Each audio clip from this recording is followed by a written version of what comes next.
It was supposed to be such an uneventful day, but overhead the clouds churned and plotted.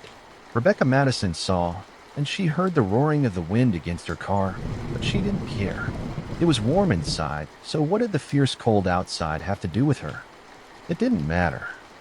There were only two things that mattered to Rebecca at that moment. The first was the clock and the numbers on it. 746 it read. It was 746 on a Monday morning. She needed to be at her desk at SMC, a pneumatics manufacturer, by 8 o'clock. Her drive had another 15 minutes to go at least, and that was hoping against all odds that she could hit every green light. She knew that wouldn't happen, but she didn't worry about it just yet. She was still far from the country. The road before and behind her was empty. She pushed the speedometer from 65 to 70 miles per hour. She worked relations. Not glamorous, but it was all she had, and she was damn good at it. Lately, however, she'd been pushing her luck. She'd made arriving late a bad habit. Well, it's easy when it's never noticed. It wasn't consistent, not every day, but at least twice a week she slipped in under the bell. The game had changed when her supervisor noticed, and since their little talk last week, everything got more complicated. Everything was too complicated as of late. That was thanks majorly to her other concern back home, her mother. Rebecca had never married. She lived alone for many years, and that was perfect. She thought it would be no hassle at all when she asked her mother to move in with her. It had been right after her father died, and she couldn't bear the thought of her mother alone. No home besides hers would do. As the years went by, she started to wonder if it had been worth it. Her mother, nearing an impressive 95 years of age come next April, was still a very smart woman. Rebecca saw that every morning. The only issue was that her mother could no longer retain that spark. Her mother had fallen prey to sundowner syndrome. Every morning, her mother was still the same woman she remembered, besides the folds in her face. But come night, the very sight of her was more than disheartening. It was nearly unbearable. Rebecca didn't want to use the word, but it was an annoyance. That's why Rebecca always ran so late. She enjoyed seeing her mother in the morning, dreading the state she'd come home to find her in, and there was so much to manage.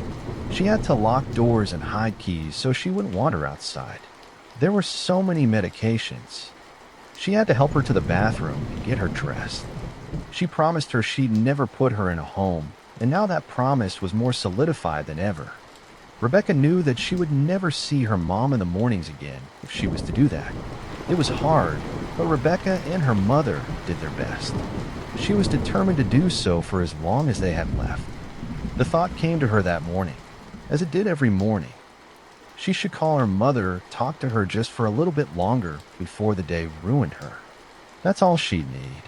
Her mother didn't need to be physically strong to help lift the weight of depression from her shoulders. But as she reached for her purse, she realized that her phone had never left the bedside that morning. It had been neglected in her panic to get out the door. It made her eyes tear up with frustration rather than sadness. All she could do was sit in the white noise of the radio and watch the endless fields of dead corn roll by. She pushed the speedometer again up to 75, and the radio came to the forefront of her mind. Her ear clung to it out of the blue, but honestly, she didn't hear it. Still are unsure of the scope of the event. All that's known at this time is that the Chinese government has declared a state of national emergency. At the moment, China has released no official details of the events that have transpired over the last 24 hours, and they have ignored all of the UN's offers to assist them. No sources yet have been able to confirm any further details, as communication with a troubled nation has grown difficult, with many intelligence satellites showing major power outages within the nation's borders. An abundance of rumors, however, have started circulating around that stretch from incredibly believable to the utterly improbable. While the intelligence community has flat out denied a majority of these rumors, it's hard not to notice that a lot of them sound incredibly similar to ones that started circulating just last week about Somalia, where Rebecca turned the radio from AM to FM. She was in no mood for news that morning. She preferred music. She allowed herself to get lost in it. The country song fit to her surroundings like a puzzle piece. The silo grew closer on her right-hand side, a picturesque farmhouse nestled right beside it, and on the left she spotted an older blue Ford pickup coming towards her carrying a horse trailer. The sights of Ohio. She felt much younger, and that's all she wanted. The moment was so perfect that it had perfectly distracted her from the red raccoon-sized mass that landed on the road ahead with a bang. Her tire was shredded. Only once before had Rebecca felt a tire blow, and she'd been 7 at the time, her father at the wheel. She remembered how calmly he'd handled it. He gritted his teeth and willed the truck to stay on the road. He'd tensed up, but he'd handled it expertly. That's the only way he could do things. She wished he'd passed that on to her. She screamed, and instinctively, she jerked the wheel to the right. The car skidded and hit gravel. She overcorrected again, just barely managing to save her car from sliding into the ditch that hugged the side of the road. The car skidded into the oncoming lane, spinning to face the way she'd just come from as she slammed down the brakes. She gritted her teeth, expecting more, but mercifully her car came to stop without further incident. Everything came to a stop, except for her heart. It was pounding faster than it had in nearly 5 years. She remembered the truck, but about 10 seconds too late had it still been an issue. Fortunately, it was no longer an issue. The man driving the truck had managed to stop about 2 car lengths away. He was already on foot, and he was almost to her door. The knock of his knuckle on the glass brought her back to reality. "Hey, miss," he asked, concerned. "You are right." She eyed the older man. He was as thin as a twig with a bushy mustache and a sun-dried face. His eyes squinted down at her as she nodded her head in affirmation. He nodded his back. "My phone's in the truck. Hold tight. I'll be right back." With that, he turned and hustled back to his truck's cab as he searched. She relieved herself of her seatbelt. She felt like she'd been punched in the chest by a gorilla. Her head was heavy. She realized she was dizzy as she took that first step out of the car. It was like she was walking on jelly. Gripping the door with white knuckles, she fought against the fierce wind. It threatened to at least knock her on her ass, if not carry her away altogether. She closed her eyes, held on, and took several deep breaths.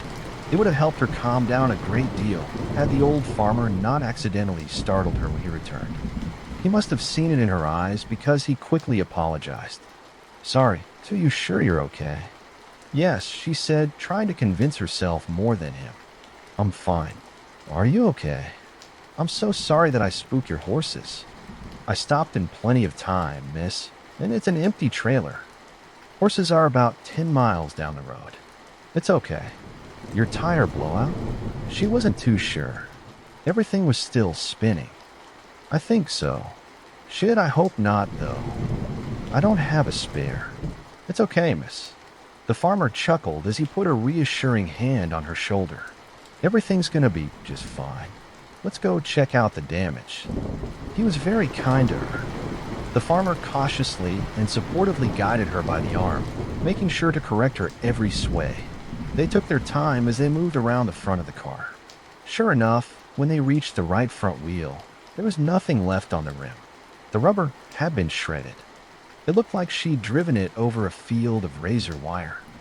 "Who?" the farmer said. "Yeah, your tire's seen some better days, I reckon," shaking her head in disbelief. Rebecca felt like vomiting. The wind continued to assail her face with a frigid, ungodly cold. The farmer didn't seem to mind it as much. His focus went back down the road towards the rest of her tire. "We should clear that off the road," he said. She begrudgingly went along. It had nothing to do with him. She just wanted to be inside the warm embrace of her car's heater again. The damn marshmallow of a coat she was wearing didn't do a thing to help. She took out the fuzzy black gloves she kept in her pocket and slipped them over her hands. The warmth didn't come fast enough for comfort. Comfort was knowing that now she had an excuse for being late. That should have taken a load off, but she realized she'd have to prove it. A situation made difficult by her lack of phone. "Hey, thanks for your help, mister." She intentionally trailed off, hoping he'd fill in the blank. "Sanders," he replied. "Phil Sanders. It's absolutely no problem at all, Miss Madison." "Rebecca Madison," she said, shivering. "Does your phone have a camera on it by chance?" He eyed her and smarted. He held up a black smartphone. "Just because I'm old doesn't mean that I don't." Sorry, she interjected, chuckling with him. I didn't mean anything by it. Just giving you a hard time, miss. What about the camera? Well, I left my phone at home. Another wind struck her and shook her. I was wondering if you could help me out and take some pictures. You know, for the boss mainly. I hear you. I think we'll be able to come to an agreement. They were almost at the remains of her tire. The tattered remains sat about 50 yards away from where her gray Civic had stopped. The rubber had peeled right off her rim. The tread still face down, and the torn strands of rubber curled upwards, like a flower petal. Hey, looks like it struck the landing, Phil said, eyeing the rubber. He bent downwards and gripped either side of the strip. He tried to stand up with it, but he couldn't lift it. Both ends came up, but the middle held fast to the road, like it was glued there with a huff. He'd try again. What in the world? He asked on the third try and grunting hard. He scoffed. Holy crap, what did you hit? I have no idea, Rebecca said, hugging her chest. I didn't see anything. 1 second the tire was there, and then the next it wasn't. She hesitated on the last word as Phil tried for the fourth time because she saw something under the rubber. She only got a peek, but she could see that it was red. Hold on, she said. It looks like it's stuck on something. Stuck? What do you mean, stuck? On what? Super glue? He chuckled. Rebecca looked either way, checking for traffic with the coast still clear. She urged Mr. Sanders to try again. When he did so, she saw the red mass again. It looked like a giant piece of bubblegum at first. She was dumbfounded, and she got on her knees. It stuck on something gooey. Gooey, you say? Phil put the rubber back down and got on his knees with Rebecca. He shined his phone's flashlight under the rubber. There certainly was a gooey mass stuck to the tire, and it was wet. The wind carried its stench right into Rebecca's nose, and the vomit she'd been holding down almost came. The smell was thick and hot. It was the smell of rot. Looks like you hit a coon or something, Phil said, backing away. Goddamn fresh one, too. That's weird, though, with the tire. I don't know why it stuck to him. Never seen anything like it before. I haven't either, she said, her right hand clasped over her mouth. I didn't see any fur on it. It just looked like meat. Yeah, if you hit them hard enough, that's what they'll look like. I'm gonna go ahead and call the state boys real fast.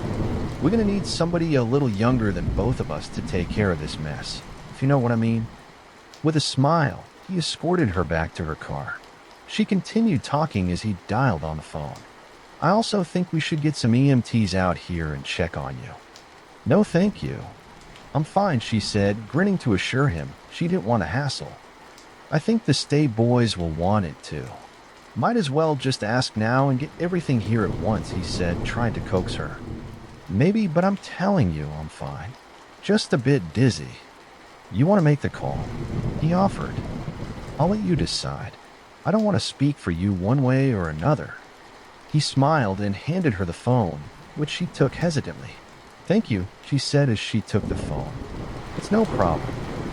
Now let's see what we can do about that tire first. I think I may have a jack in mind.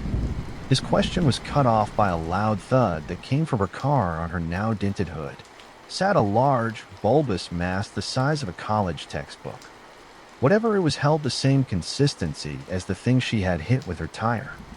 Given a clear look at it, it looked as though it had been chewed up and spat out. Rebecca looked up and saw nothing but clouds. She didn't know what she expected to see, but she had hoped for some clue. The thing didn't just fall out of the sky. It couldn't have. What in God's name? Phil asked, moving towards it. He could only get so close before he had to pull his undershirt up over his nose. Was that there before? Rebecca asked, trying to rationalize the blob's presence. I don't think so. I think it just fell onto your car. But where did it come from? God, it reeks. Step by step, Rebecca brought herself closer to the appalling mess. Her stomach churned faster than the angry clouds above. Whatever it was, whatever it used to be, there was no evidence of it now. It resembled nothing natural that she could think of. It was just a figureless blob. A red stream of liquid ran off of it, slowly dripping down the hood of her car. She pushed the notion that it could be blood from her head. Blood from what? That wasn't me, was it? The only part that wasn't blood red stuck out of the top like a spine. It was small, white, and whereas the rest of the mask seemed soft to the touch, this part was obviously solid. When she got closer, Rebecca saw that it split into two white prongs. Rebecca took a step back when her mind gave the protrusion a name. Is that a tooth? She asked. Even though she was confident in her assessment, she didn't know what the blob was, but the protrusion was very obviously the roof of a tooth, possibly a human tooth. Phil didn't have a chance to answer before Rebecca finally let loose her stomach on the black asphalt.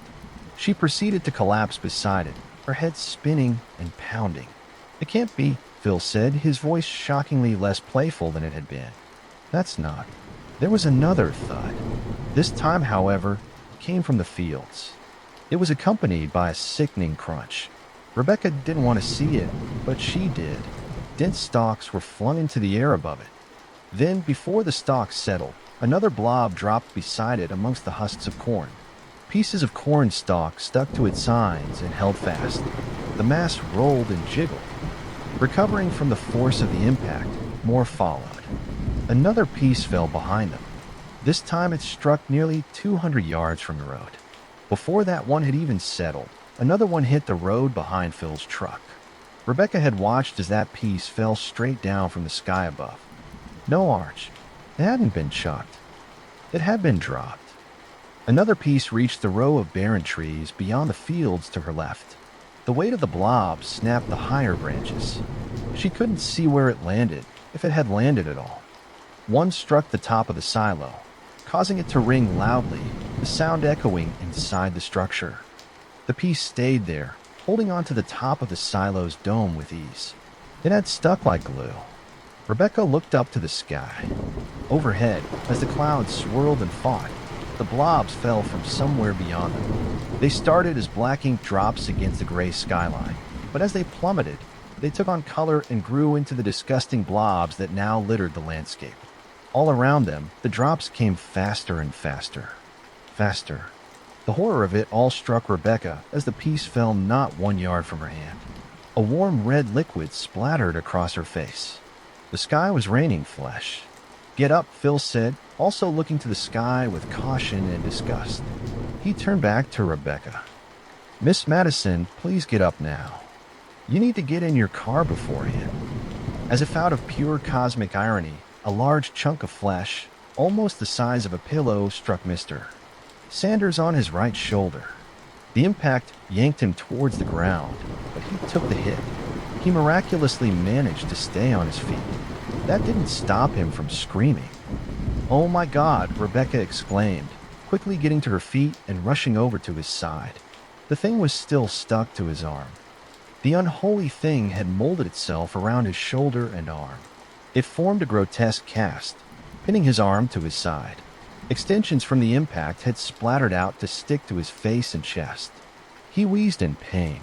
"I think it broke my damn shoulder." "Get it off, please. Get it off." He begged her. Yeah, hold on," Rebecca said, watching the sky. With every second, the rain of flesh fell faster, heavier. With every second, she felt increasingly uncomfortable, increasingly terrified that the next one would strike her next atop her head. She pictured it wrapping around her face and smothering her in rotted darkness. She turned her attention to the injured old man, putting Mr. Sanders' phone into her pocket. She reached slowly for the disgusting mass, stuck like a leech, to his shoulder. She forced her gloved hands onto the phone, and she gripped it tight. As she did so, her fingers slowly started to sink inwards. She winced as an unwelcome warmth soaked into her gloves. Mr. Sanders brought his other hand up to help. It sank deep. She took a deep breath, inhaling an unfortunate amount of stench, and gave it a good pull. She managed to yank Mr. Sanders moved forward, but the mass didn't budge. It was stuck to him like glue. With another tug, she realized her hands were stuck there too. "Harder," Phil pleaded through the pain. "Pull it harder." "My hands," Rebecca said, panicked. "My hands are stuck." Just once, she tried to wiggle her fingers free. but they were stuck inside the blob. She tried again, downwards this time. She pulled with all she had, but all she did was pull Mr. Sanders off his feet. He struck the asphalt hard, and she nearly came with him. They'd accomplished nothing. Mr. Sanders grimaced, and tears started to flow down his face as she pulled him back up. Rebecca saw that it wasn't working, so she set about trying to free herself. She didn't want to, but her survival instincts were in full gear. They couldn't waste another second outside. She struggled, twisted, and pulled, but the revolting thing was held faster than anything she'd ever seen. She tried pulling with her left hand, and she pushed with her right. Her left glove gave, and part of her hand came free. She realized she could pull her hands out of her gloves. "Please try again," Mr. Sanders asked in a pitiful voice. He could barely keep his eyes open. His shoulder was dislocated at the very least, and she knew it. There was nothing she could do alone to pull that mass off his arm. All that mattered now for both of them was that they found cover. Quickly, she fought against the gloves to free her hands. The pounding of the rains grew faster and heavier. Another piece hit her car right on the top of the cab. 3 struck Mr. Sanders' truck. All of them were far too close for comfort. Mr. Sanders didn't realize what Rebecca was doing until it was too late. No, he shook his head. No, please, please don't. Please try again. Please. It stings. It stings. She ripped her hands free of the gloves with a grunt, just as a chunk smacked against her windshield. It was the size of a car tire. "I'm sorry. There's nothing I can do right now. We need to get to cover. Get back to your truck. Stay there until this is over." She didn't hesitate to turn around and open her door, but Mr. Sanders could only stumble backwards. With a limp, he started to pull himself towards his truck. Groaning, he watched the sky through his watery eyes. Scared, Rebecca slammed her door shut just as another pounding thud came from the roof. She yelped, and she fumbled for her keys. They were in her pocket.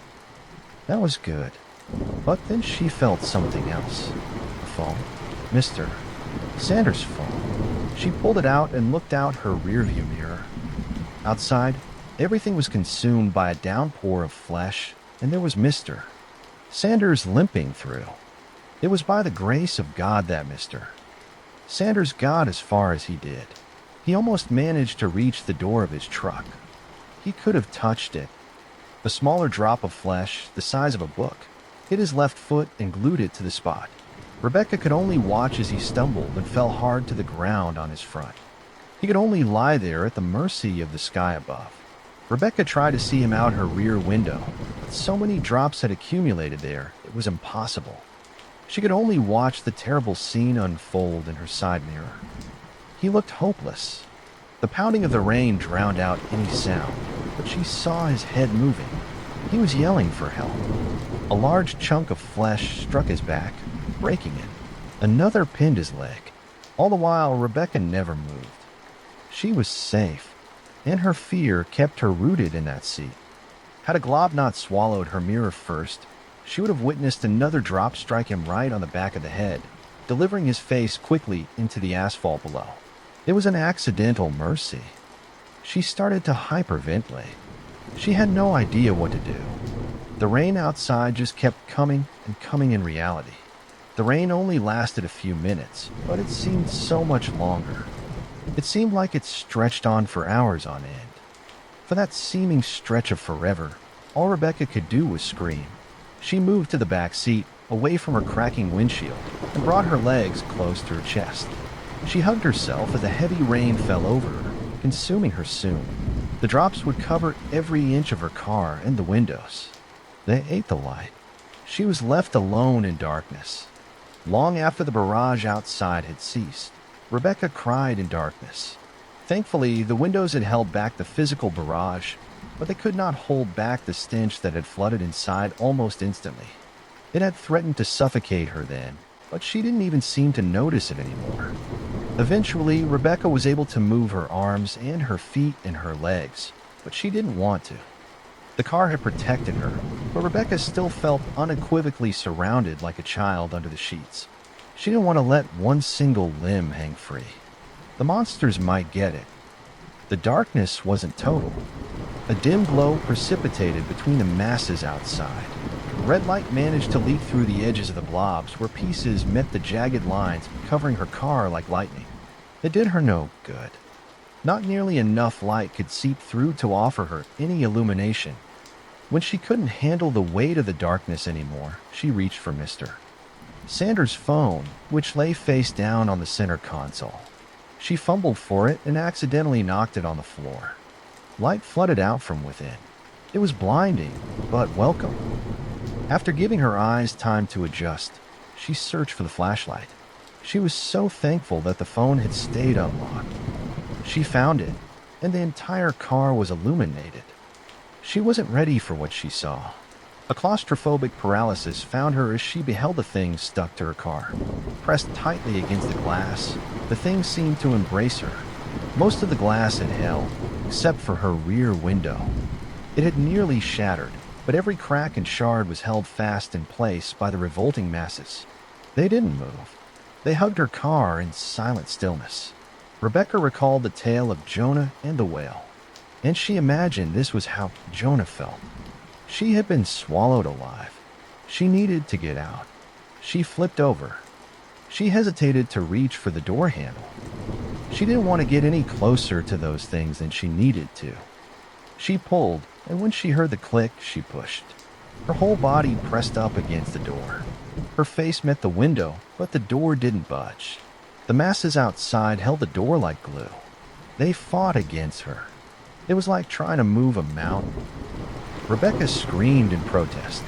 She couldn't be trapped in here. No, not here. Panicking, she shoved again. She threw her weight into that door time and time again, but it didn't move. It couldn't. She might as well have been trying to beat her way through a concrete wall. After trying every single door, she found that they all held firm. She was truly trapped, and calling for help wasn't an option. She tried 3 times to dial 911 on Phil's phone. No matter where she was in the car, she couldn't get a signal.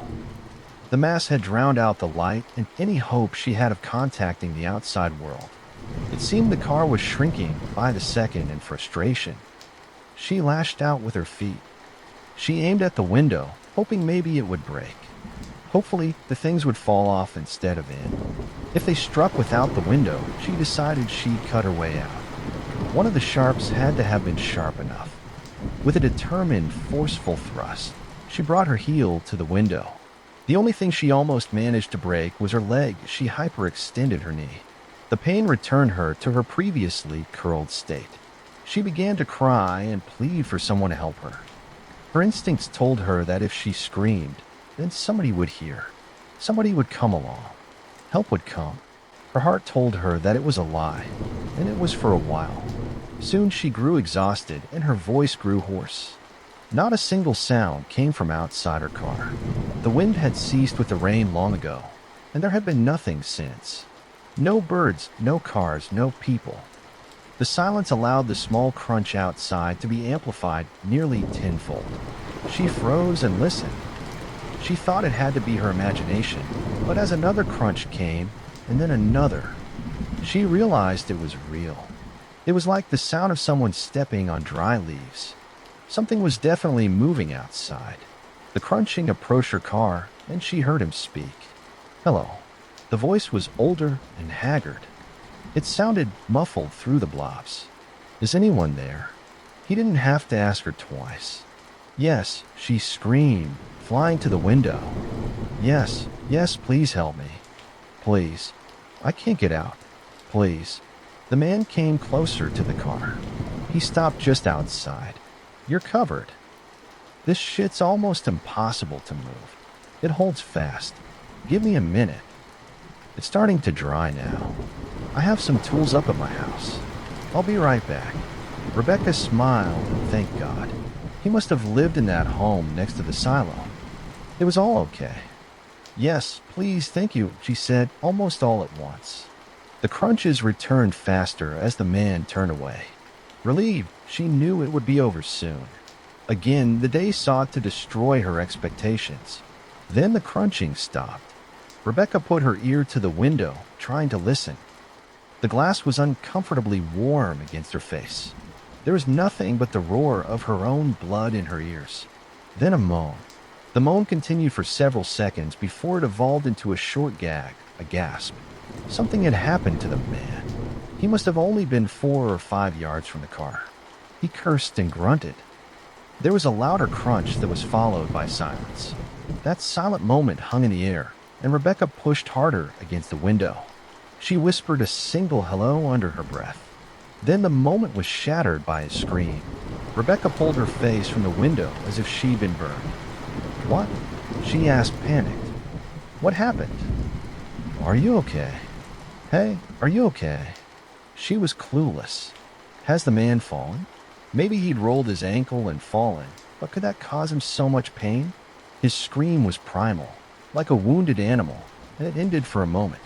It was just long enough for the man to take a quick breath, and then he continued, the yell increasing in volume and pitch. "What?" she pleaded. "What is it? Please tell me, are you okay? Talk to me." He did, in a raspy, shrill, and pained voice, "Stay in the car." It sounded like he choked on the last syllable as a ghastly, gurgled yell came from his lips. Through his pained cries, Rebecca could only make out so much of what happened next. "Stay growing. I feel it. Don't get out of that car." "God, no." Then, unexpectedly and instantly, the screaming ceased. The silence returned, and Rebecca shook. Her mind raced, and her breathing came in short, fast gasps. Tears warmed her face. No, she couldn't let him leave her. She wouldn't be alone again. "Hey, get up. What's happening, sir?" "Sir?" With a determined fury, she brought her hand and the butt of her phone to the window pane. That's when it moved. Almost in perfect sync with her motion, one of the blobs that had embraced her window stirred. The light showed her every gruesome second. The movement was small. A tiny half-dollar-sized section on the bottom split in two and peeled itself apart. It was unexpected enough to send Rebecca stumbling backwards. It had startled her, then revolted her. The small section that split open revealed a new structure below it, small, round, and moving. Rebecca realized she was looking at an eyeball, a seemingly human eyeball. The thing had opened an eye and was peering into the car through a cloudy blue iris. It searched about for just a moment before it locked its gaze right on her. "No," Rebecca said, as if saying it would change her reality. Horrified, she couldn't break away from the unexpected and unwelcome staring contest. The eye held its gaze, and then it blinked. Rebecca wondered what it was thinking. This thing is made of flesh and blood. She couldn't resist. Its dead stare offered no clues. Could it think at all? Why was it staring at her? Why had any of it happened? Then, out of the corner of her eye, and at the farthest edge of the light's reach, she saw it. Another eye had emerged from beneath the pulpy masses. When she shined the light on it, she saw that it too was looking directly at her. It didn't seem possible that it could see her. Once brown, the cornea now wore a red gash across its surface, straight through its pupil. Despite that injury, however, it followed her perfectly. No matter where in the car she moved, both of the eyes followed her. Before long, they were everywhere. Every single piece of flesh that had fallen from the sky and struck her car eventually opened an eye, a singular eye, and they all stared down at her. She no longer felt alone. Instead, she felt like a trapped animal, a fox in a trap. The hunters didn't need to make a move. They only needed to watch and wait. She was their prey. Rebecca dropped the phone, and the light died. The car was cast into near total darkness once more. The darkness might have been comforting had she not been so perfectly sure that those eyes still watched her. She knew the darkness couldn't protect her. How much time passed inside that car? Rebecca wasn't sure if she had blacked out, or if time had simply passed her by. But when she regained some semblance of sanity, it was late in the afternoon. The phone, its battery now at a measly 15%, showed the time was 4:55. Rebecca should have been home, but instead she was lost, trapped. She needed to be with her mother. It may have been that realization that brought motion back to Rebecca's body, from seat to seat. And corner to corner, she scrambled. The phone's energy fell. The clock ticked, but the bars wouldn't return. She couldn't find a goddamn signal. Cautiously, she tilted the screen of her phone to the window. Some light reflected off, but just enough was able to illuminate some of the flesh beyond. To her relief, the eyes were closed. She made sure to check all of them. Part of her wondered if the eyes had simply been a product of her paranoia. The blobs had reverted to being shapeless, featureless masses, and that was better. With luck, those eyes had never existed at all. She wondered if that man outside had been real. Ever since she'd let the darkness retake her, not a single sound besides her own breathing had come along. The unnatural, deathly silence had been heavier than the shadows around her. She still was utterly clueless to what happened outside and what the world looked like. How widespread was the rain? Help still hadn't reached her yet, and she was doubtful any ever would. Maybe she had been quarantined. Surprisingly, she found that idea reassuring. In that case, it meant that at least people were still out there, and she'd be taken care of eventually. The alternative was far worse. Was it even possible the rain was a widespread epidemic? Has it covered the whole country? The world? Rebecca shivered as she remembered China. Something had happened in China and Somalia. Had the rain hit there too? She cursed herself for turning the radio. Was she alone? Really and truly alone? She'd hoped people were still outside, but what if they'd all suffered as that stranger had? Maybe the car had protected her, her savior, and her captor. She was trapped in her own racing thoughts. Those things brought back memories of her youth. Specifically, she recalled the day her dad hit that poor cat. They were in their old F-150, and the sun was so bright. A fat, gray cat had just run out onto the road. It was like it had been waiting for the truck. It couldn't have timed it any better. Still, she remembered how it felt. The bump as the front wheel struck it, and the bump as the rear wheel finished it. Her dad told her not to look. He had pulled the truck over so he could go check on it. Rebecca disobeyed and looked out the back window. All she wanted was a quick peek to make sure the cat was okay. She paid for her morbid curiosity. She recalled Mr. Sanders' words from just a few hours earlier as she remembered the terrible scene. Aside from its craned head and open eyes, nothing on it resembled a cat anymore. They'd hit it so hard that it was more red than gray. It was no longer an animal, just meat. You hit them hard enough. That's what they'll look like. They were all meat. So that's what they had to be. Flesh. That seemed the most logical assumption, but so impossible at the same time. She couldn't bring herself to accept that. Flesh of what? How could flesh rain from the sky? It had to come from somewhere, didn't it? She shut that thought, that word, away. It sickened her. She thought of those eyes, those very human eyes. Another thought came into being. It took hold like a cancer in her head. The question came, had those things once perhaps been people? No, they weren't. It was too much. That was so much death, so much flesh. It was impossible in every sense, in every meaning. Where would they get all those people? There had to have been millions and millions of people murdered. There are millions in China, she thought. Maybe something worse than rain happened in China. No, she told herself. Stop it. Her thoughts obeyed, trailing off like a bad note. It didn't matter now. She hadn't paid attention. She'd been worried about her own problems. What good did it do her to wonder? Who cares where they came from? Who cares if they're people? She gagged. All that she needed to do was escape. Her mother still needed her. Sweat rolled down her face. The temperature had to be only 30 degrees Fahrenheit outside, yet the car was steadily heating up. Those things were doing it. She was sure they were warm, and the warmth they emitted was conducted directly into the car. Shedding her coat and sweater, she fanned herself with her white sweat-soaked undershirt. Rebecca wondered how long it would take for them to cook her alive, if that was possible.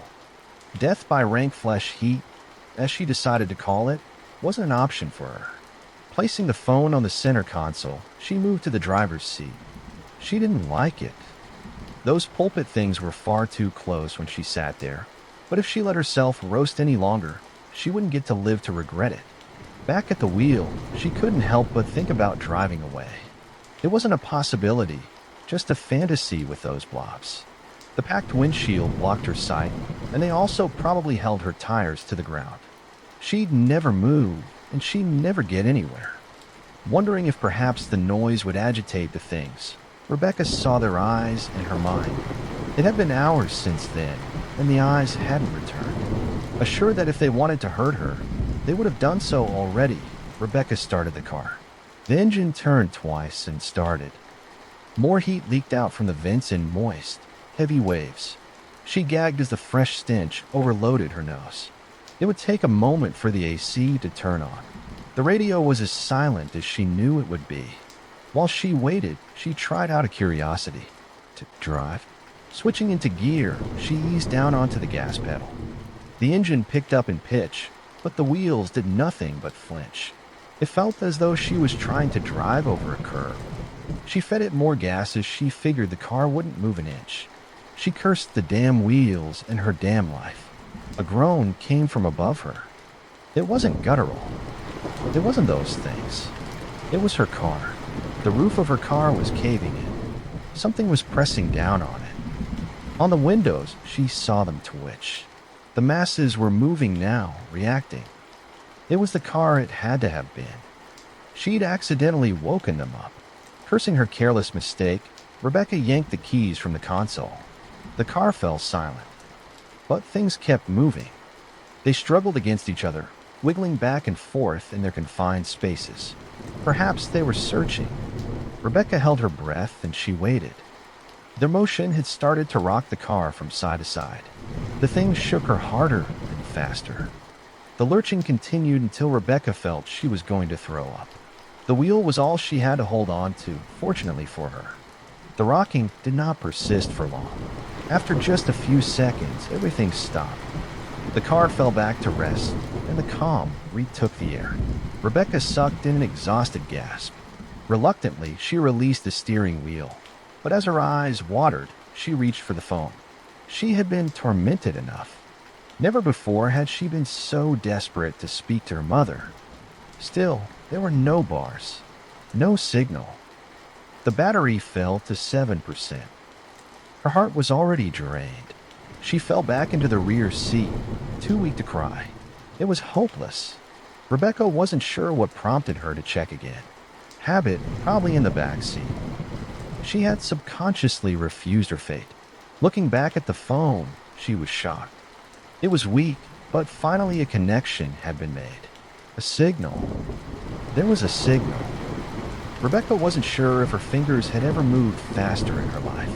She dialed in the number of her home. As she held the phone to her face, she didn't know if she could even speak.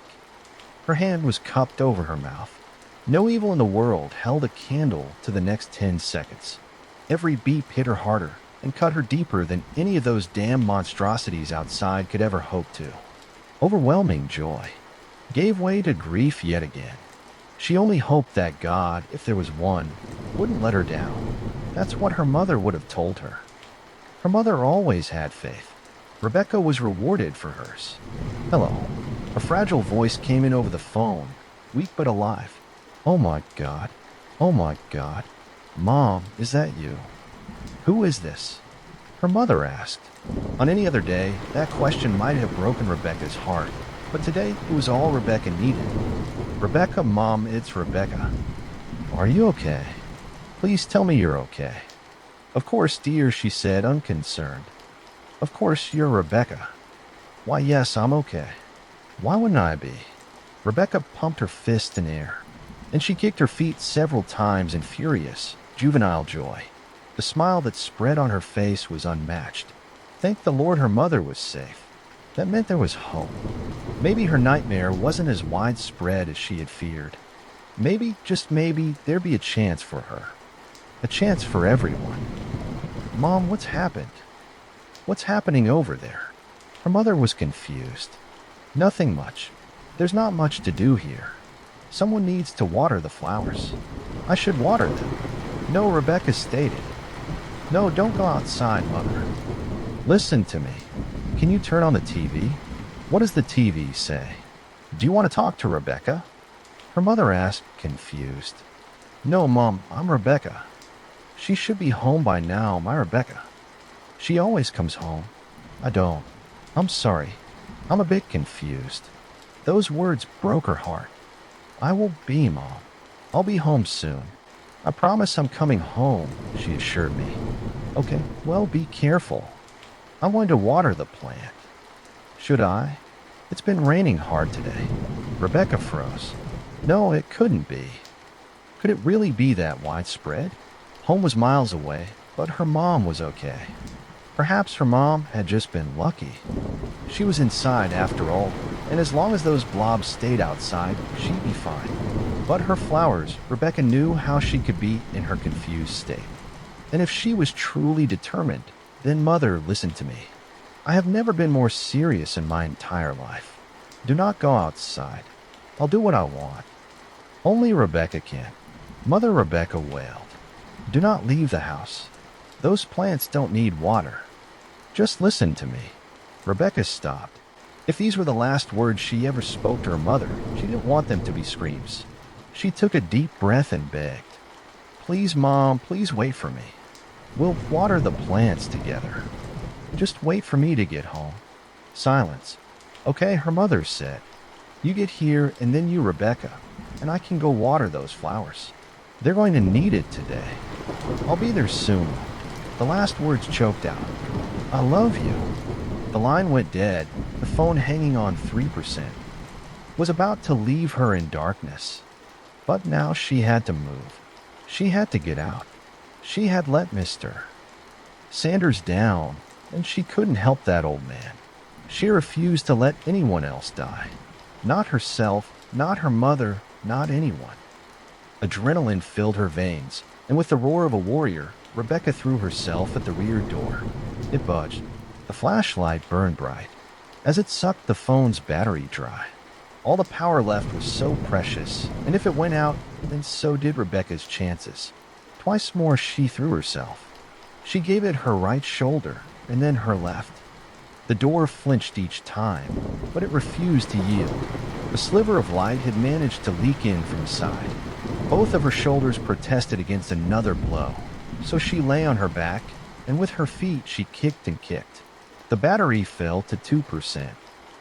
Her feet ached, especially her right ankle, as she felt her pain from earlier return in force. Pain didn't even slow her down. Regardless of how futile each kick seemed, she refused to stop. She was going to escape or die trying. She had no idea how true that statement was.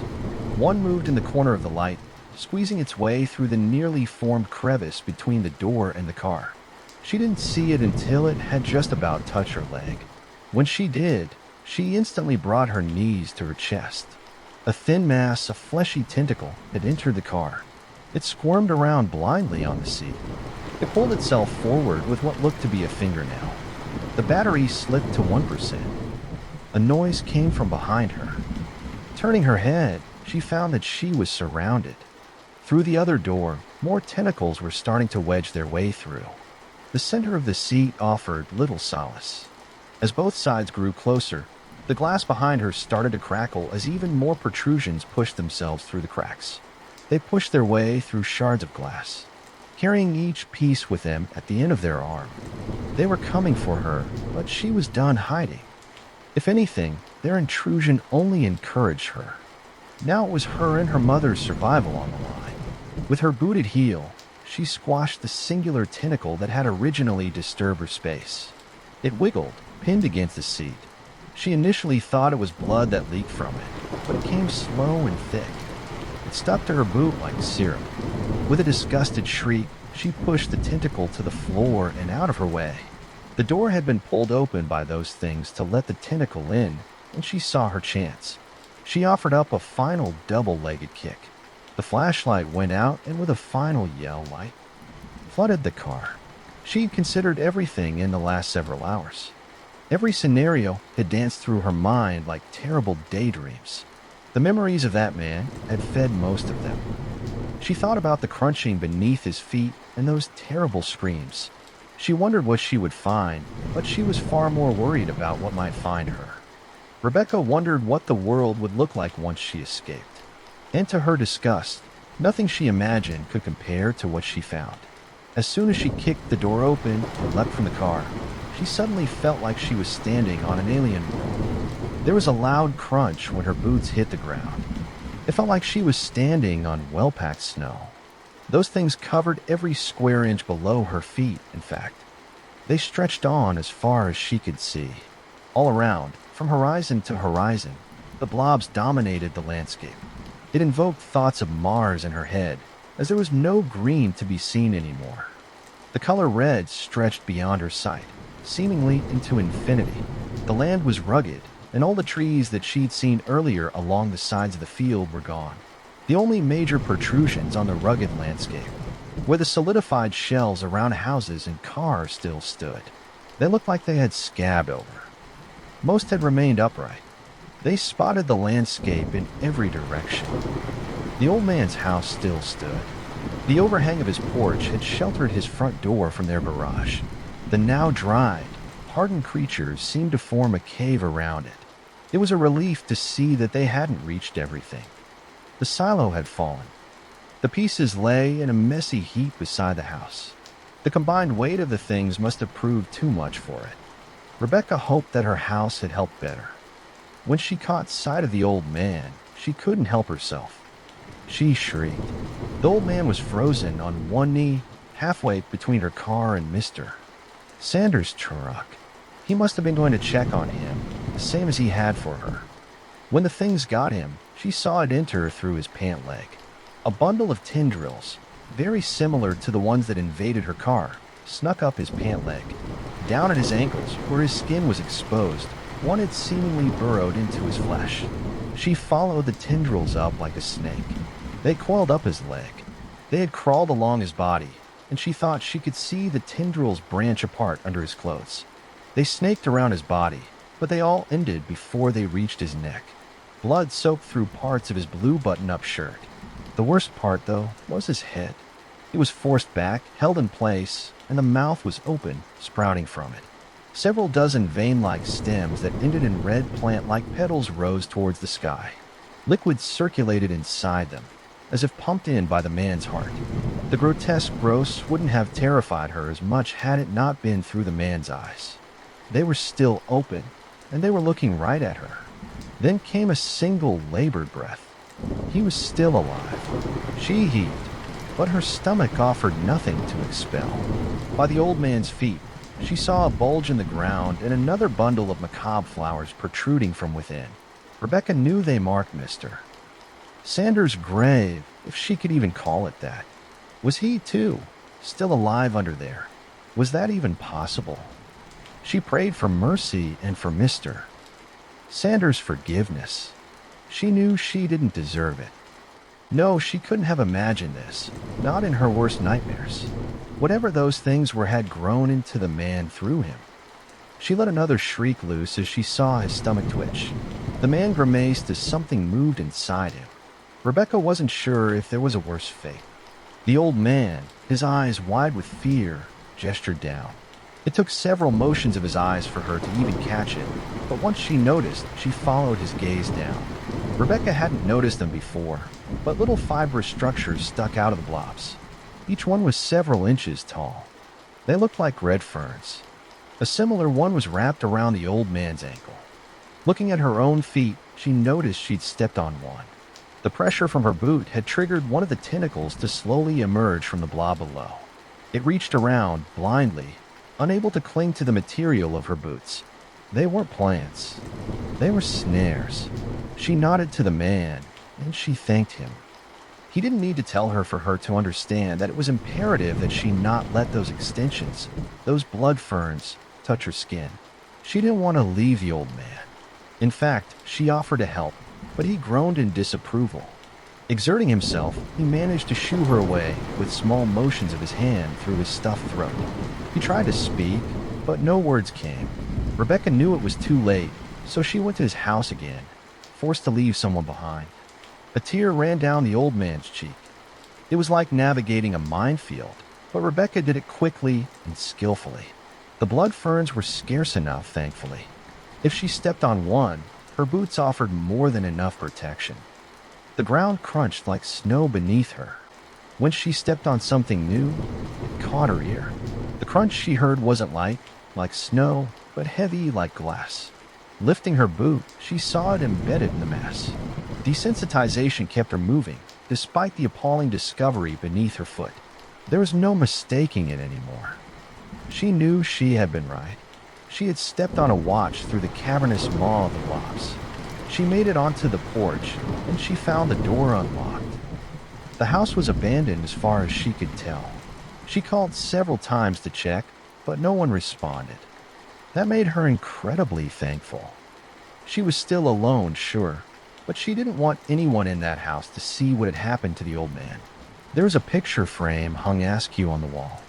In it, the old man stood with his family. He was about 5 years younger in it, and his wife and 3 grown sons smiled with him. The eldest son sat a toddler on his knee. He would probably only be about 8 now, she dreaded to even imagine.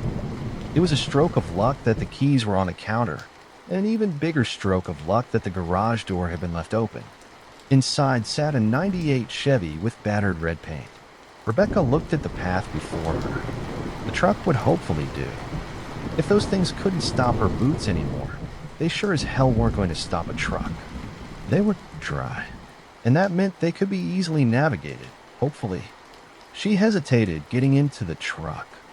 She imagined, dreaded the idea that the rains would return. They would fall, and again she'd be trapped. This time she'd be without help and without hope. With a single calming breath, she pulled the door open and took her seat. The engine purred, and it was the sweetest noise she'd ever heard. The terrain was bumpy at first, but she got used to it fast. She set a course across the alien Earth. The road was lost beneath the surface of flesh, but Rebecca found her way. The houses, though covered, offered plenty in the way of navigation. They made the skeleton of her map. Memory filled in the rest through the atrocious, unspeakable landscape she drove. Those plants had sprung up in unbelievable numbers. The rain must have infected anything that touched it. The larger the animal, the larger the plant. Passing a farm, she observed large bush-sized growths that sprouted from what used to be cows. They were buried now, but she'd passed them that morning. She was glad that most of the plants were covered. She'd rather not know whose grave was whose. She did see some terrible scenes during her journey. Cars were scarce, but she didn't find a single survivor in any of them. She slowed to check, but every car had at least one open door. No one had been able to claim refuge inside. Instead, they found themselves trapped outside. The lucky ones, the ones who weren't buried, could only watch as Rebecca drove by. One had been glued to the side of his minivan. His arm reached out to Rebecca, but she couldn't take it. There was a couple, a man and woman, that broke Rebecca's heart. The woman had gotten infected at the knee when she'd fallen. Her husband's hand was frozen in place as it clenched the stems that emerged from her mouth.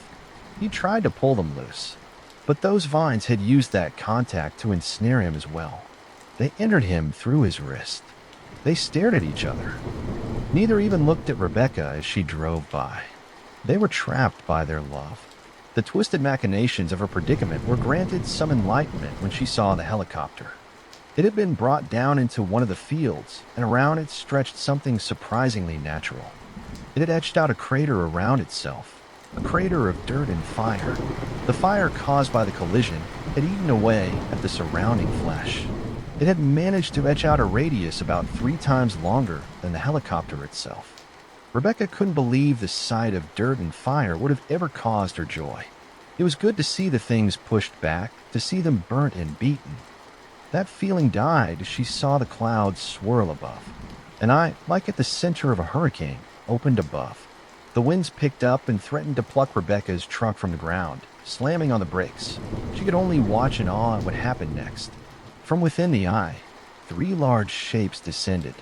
Blacker than the night, tentacles of enormous proportions dangled from clouds.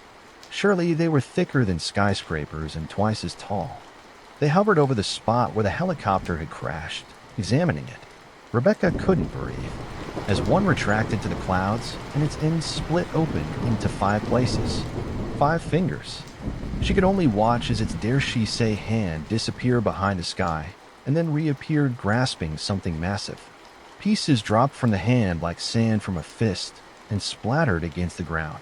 The giant arm held its hand directly over the barren ground below, and then it started to release its hold. Like rain, pieces of flesh fell from the sky and littered the ground. They covered the helicopter, and they smothered the fire. Within moments, it was like there'd never been any disturbance there at all.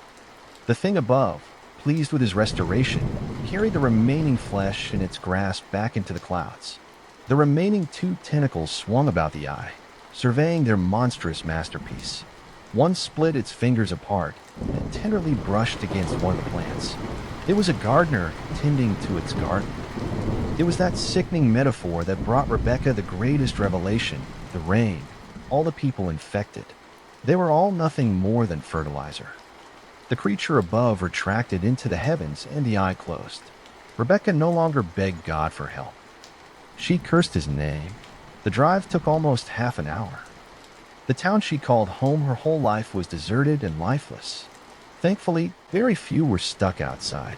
She didn't even want to know how many of the obscured figures were friends, loved ones. She drove past. She hoped that most had found refuge inside. Passing stores, she witnessed the truth. The doors were shut, but those things had spread inside anyways. People stood, trapped against the glass like torture mannequins. Random movements danced by some of the windows, but she didn't dare stop. Her home was so close. It was unrecognizable. Once beautiful, with 2 stories, yellow siding, and a little stained glass rose in the front window, none of it could be seen beneath the disgusting layer of filth accumulated around it. The dead cover her house, and nothing was more sickening.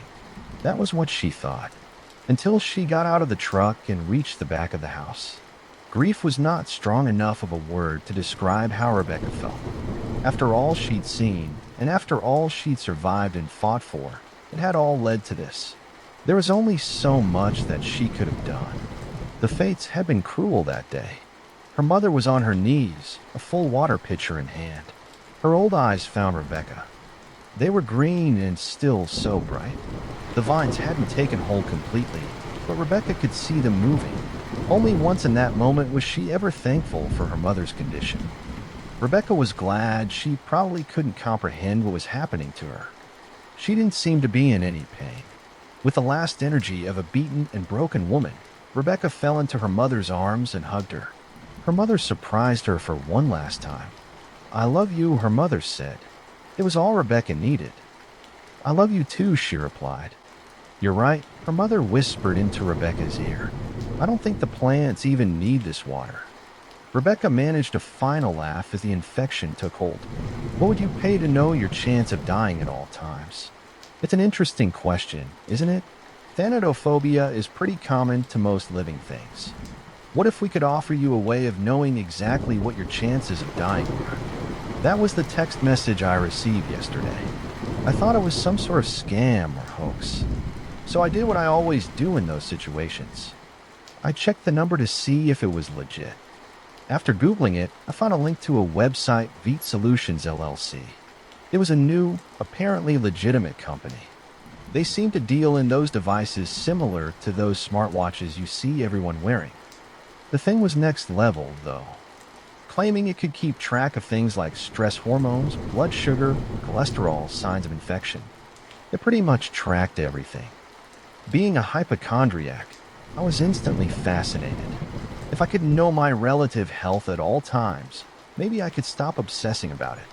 That would be an amazing quality of life improvement for me. Then my phone chimed again. It was another text message. Would you like to join the Damarang Revolution? Respond with yes to receive a free trial Damarang watch and monitoring device. Now I know how it works. Free trials are never free, but I just couldn't turn down the opportunity to know that much about my health, to confirm my chances of dying on any given day, to have that much insight. There was no part of me that could say no. So I responded with yes. The phone chimed back with a message. Thank you for signing up for your free trial. We will be shipping you the devices at no cost, same-day delivery. Welcome to the Vitae Life Solutions family. That message seemed weird, almost like they were now employing me, that they were doing same-day shipping. My area doesn't really get same-day shipping, but I wasn't going to argue with it. If I didn't get the device that day, I'd happily wait a couple days to get it. I spent a little while stuck in my head thinking about the promises of the device before getting back to taking calls. I worked tech support for a local hospital and had ignored the last 2 calls researching this intriguing new company. I spent the rest of the afternoon doing my job till about 4 in the afternoon when there was a knock at my door. I cautiously made my way to the door and peered through the peephole, just in time to see a man dressed in all black under a black unmarked vehicle and drove off. I opened the door, and at it was a smallish package with the words Vitae Solutions LLC on the box. I picked it up and brought it inside. At the time, I didn't worry too much about the unmarked delivery vehicle, but hindsight being 2020, I find it odd now as I recount this. I took the box over to my workstation and took a few more calls, then decided to call it a day. After making myself a cup of coffee, I decided to open the box. Inside was the Damarang watch, which had an odd hexagonal face. I flipped it over and saw the back didn't have lights like a Fitbit. Instead, it had what looked like needles. Then I removed a smartphone-sized rectangle. It had an odd metallic display. The display looked almost like a holographic playing card. On the screen, it displayed the message. Please put the Damarang watch onto the dominant wrist to begin. At first, I was ready to not use it. The watch looked like it would hurt to wear or at least be very uncomfortable. Sadly, my curiosity tends to get the better of me, and I decided to place it on my wrist. A sharp pain flooded up my arm, directly into my chest. It wasn't intolerable, just kind of like a pinch that went all the way up. The feeling then expanded into my abdomen and neck for a short moment. Then it all went away as soon as it had come, a small trickle of blood coming from my wrist. Then I heard a small electronic sound from the rectangle. What looked like a YouTube advertisement was playing on the screen. A bald middle-aged man spoke as a stingy little ukulele song played softly. Thank you for joining the Damarang family. We here at Vitae Solutions are very excited about the Damarang initiative. I am Elroy, your digital assistant and vitality coach. Now that you have placed the Damarang watch on your person, let's take a look at your biometrics. It seems you have relatively high cholesterol, high resting heart rate, mild depression, eosinophilia, and are about 30 pounds overweight. This suggests you have the average American lifestyle. Your current chances of dying are 0.0013%. That's very good. I have to admit, I was pretty happy to hear that. That's a relatively low chance of dying today, which I thought would be higher considering the fact this watch just stabbed me. A few rules about being part of the Damarang trial. Do not tell your friends and family about the project. Should anyone ask about the Damarang assistant or watch, tell them it is simply cutting-edge Swedish fashion. Secondly, do not attempt to remove the Damarang watch yourself. When your trial has ended, Vitae Solutions LLC will come reclaim the device. Thirdly, always follow all instructions made by me, your digital assistant. Fourth, the Damarang trial costs no money to continue. All you have to do to keep your trial active is complete specific tasks occasionally. By putting on the Damarang watch, you have already agreed to these terms. Eat 1 banana. I hate bananas, I said to the digital assistant. The screen turned an odd shade of red and a low harmonic note played. Are you refusing the task? What if I am? As I finished saying that, a bolt of pain shot up my spine as the muscles in my back began to spasm. Then, as quickly as they came, the spasms stopped, and I braced myself against my work desk as the pain in my spine subsided. Muscle spasms are a sign of potassium shortage. I recommend you eat that banana, sir. Your current chance of dying is 3.4%. I pulled myself upright and could feel sweat creeping down my face. I don't have bananas. I don't like them. This was the wrong answer as another jolt of pain ran through my spine and brought me to my knees. Pain-induced tachycardia can damage cardiac muscle, user. Might I suggest we head to the store? I haven't been out of my house in weeks. I don't even know which stores are open, I said through large, panting breaths.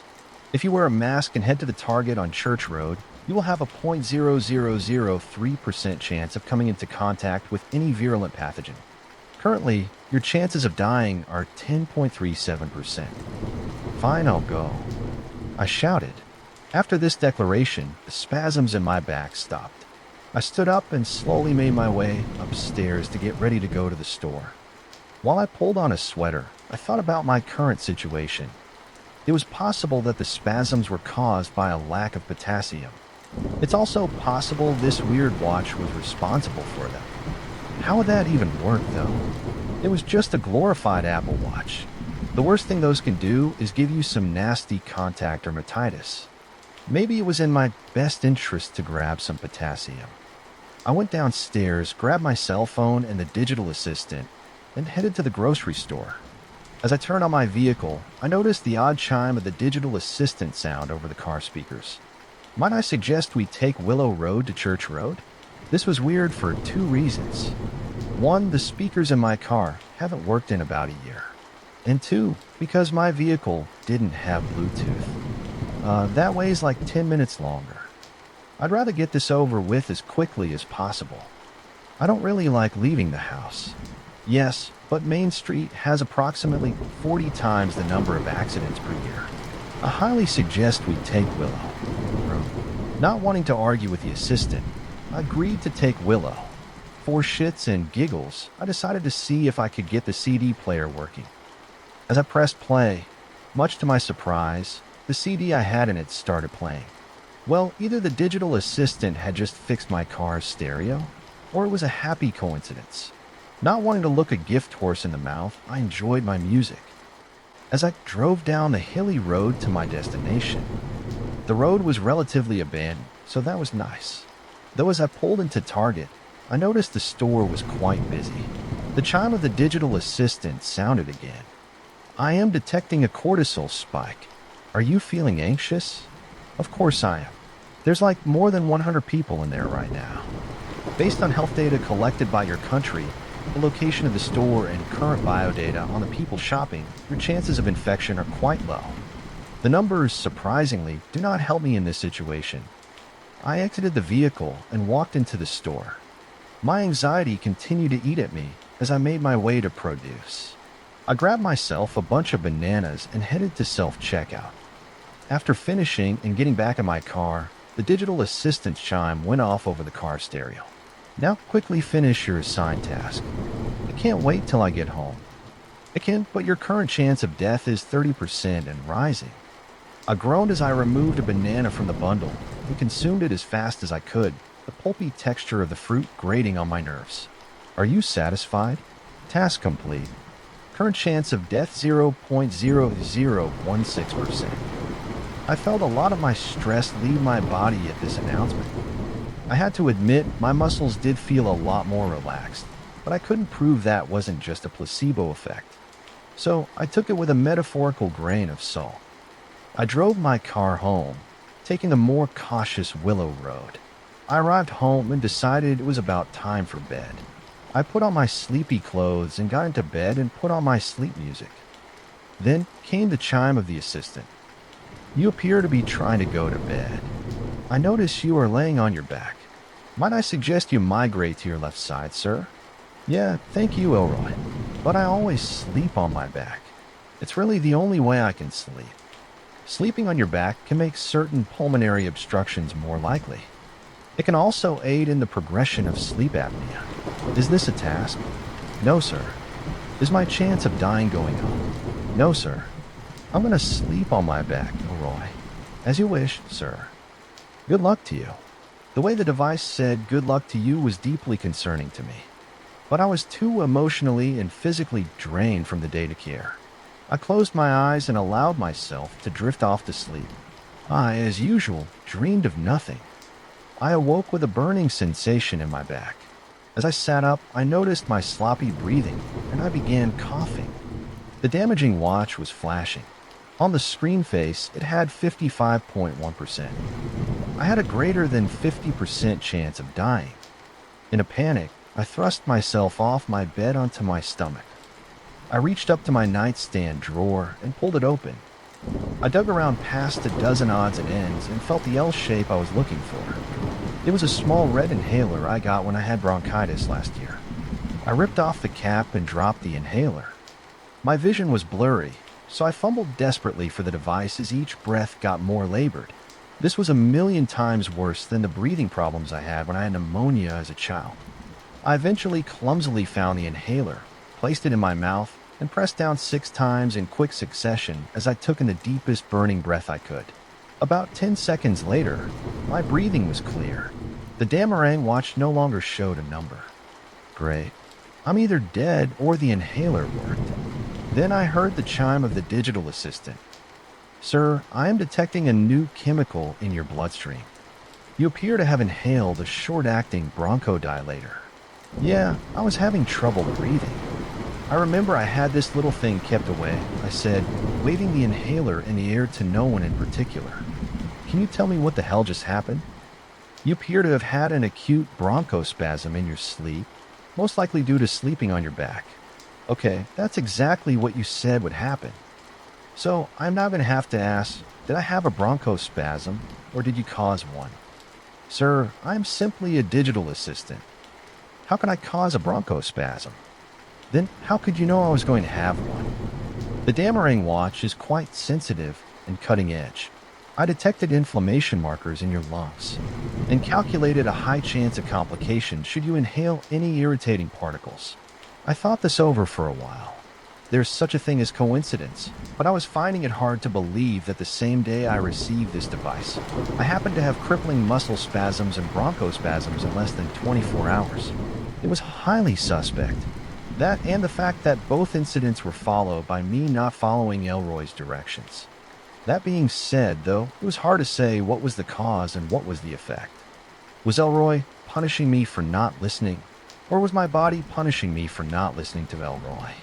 I noticed the sun was out and decided to check my clock. It was 9 o'clock in the morning. I slept about 11 hours last night. Pretty good, but I could sleep for another 2 if I wanted. I crawled back into bed, noticing my back hurt a little from the heavy breathing.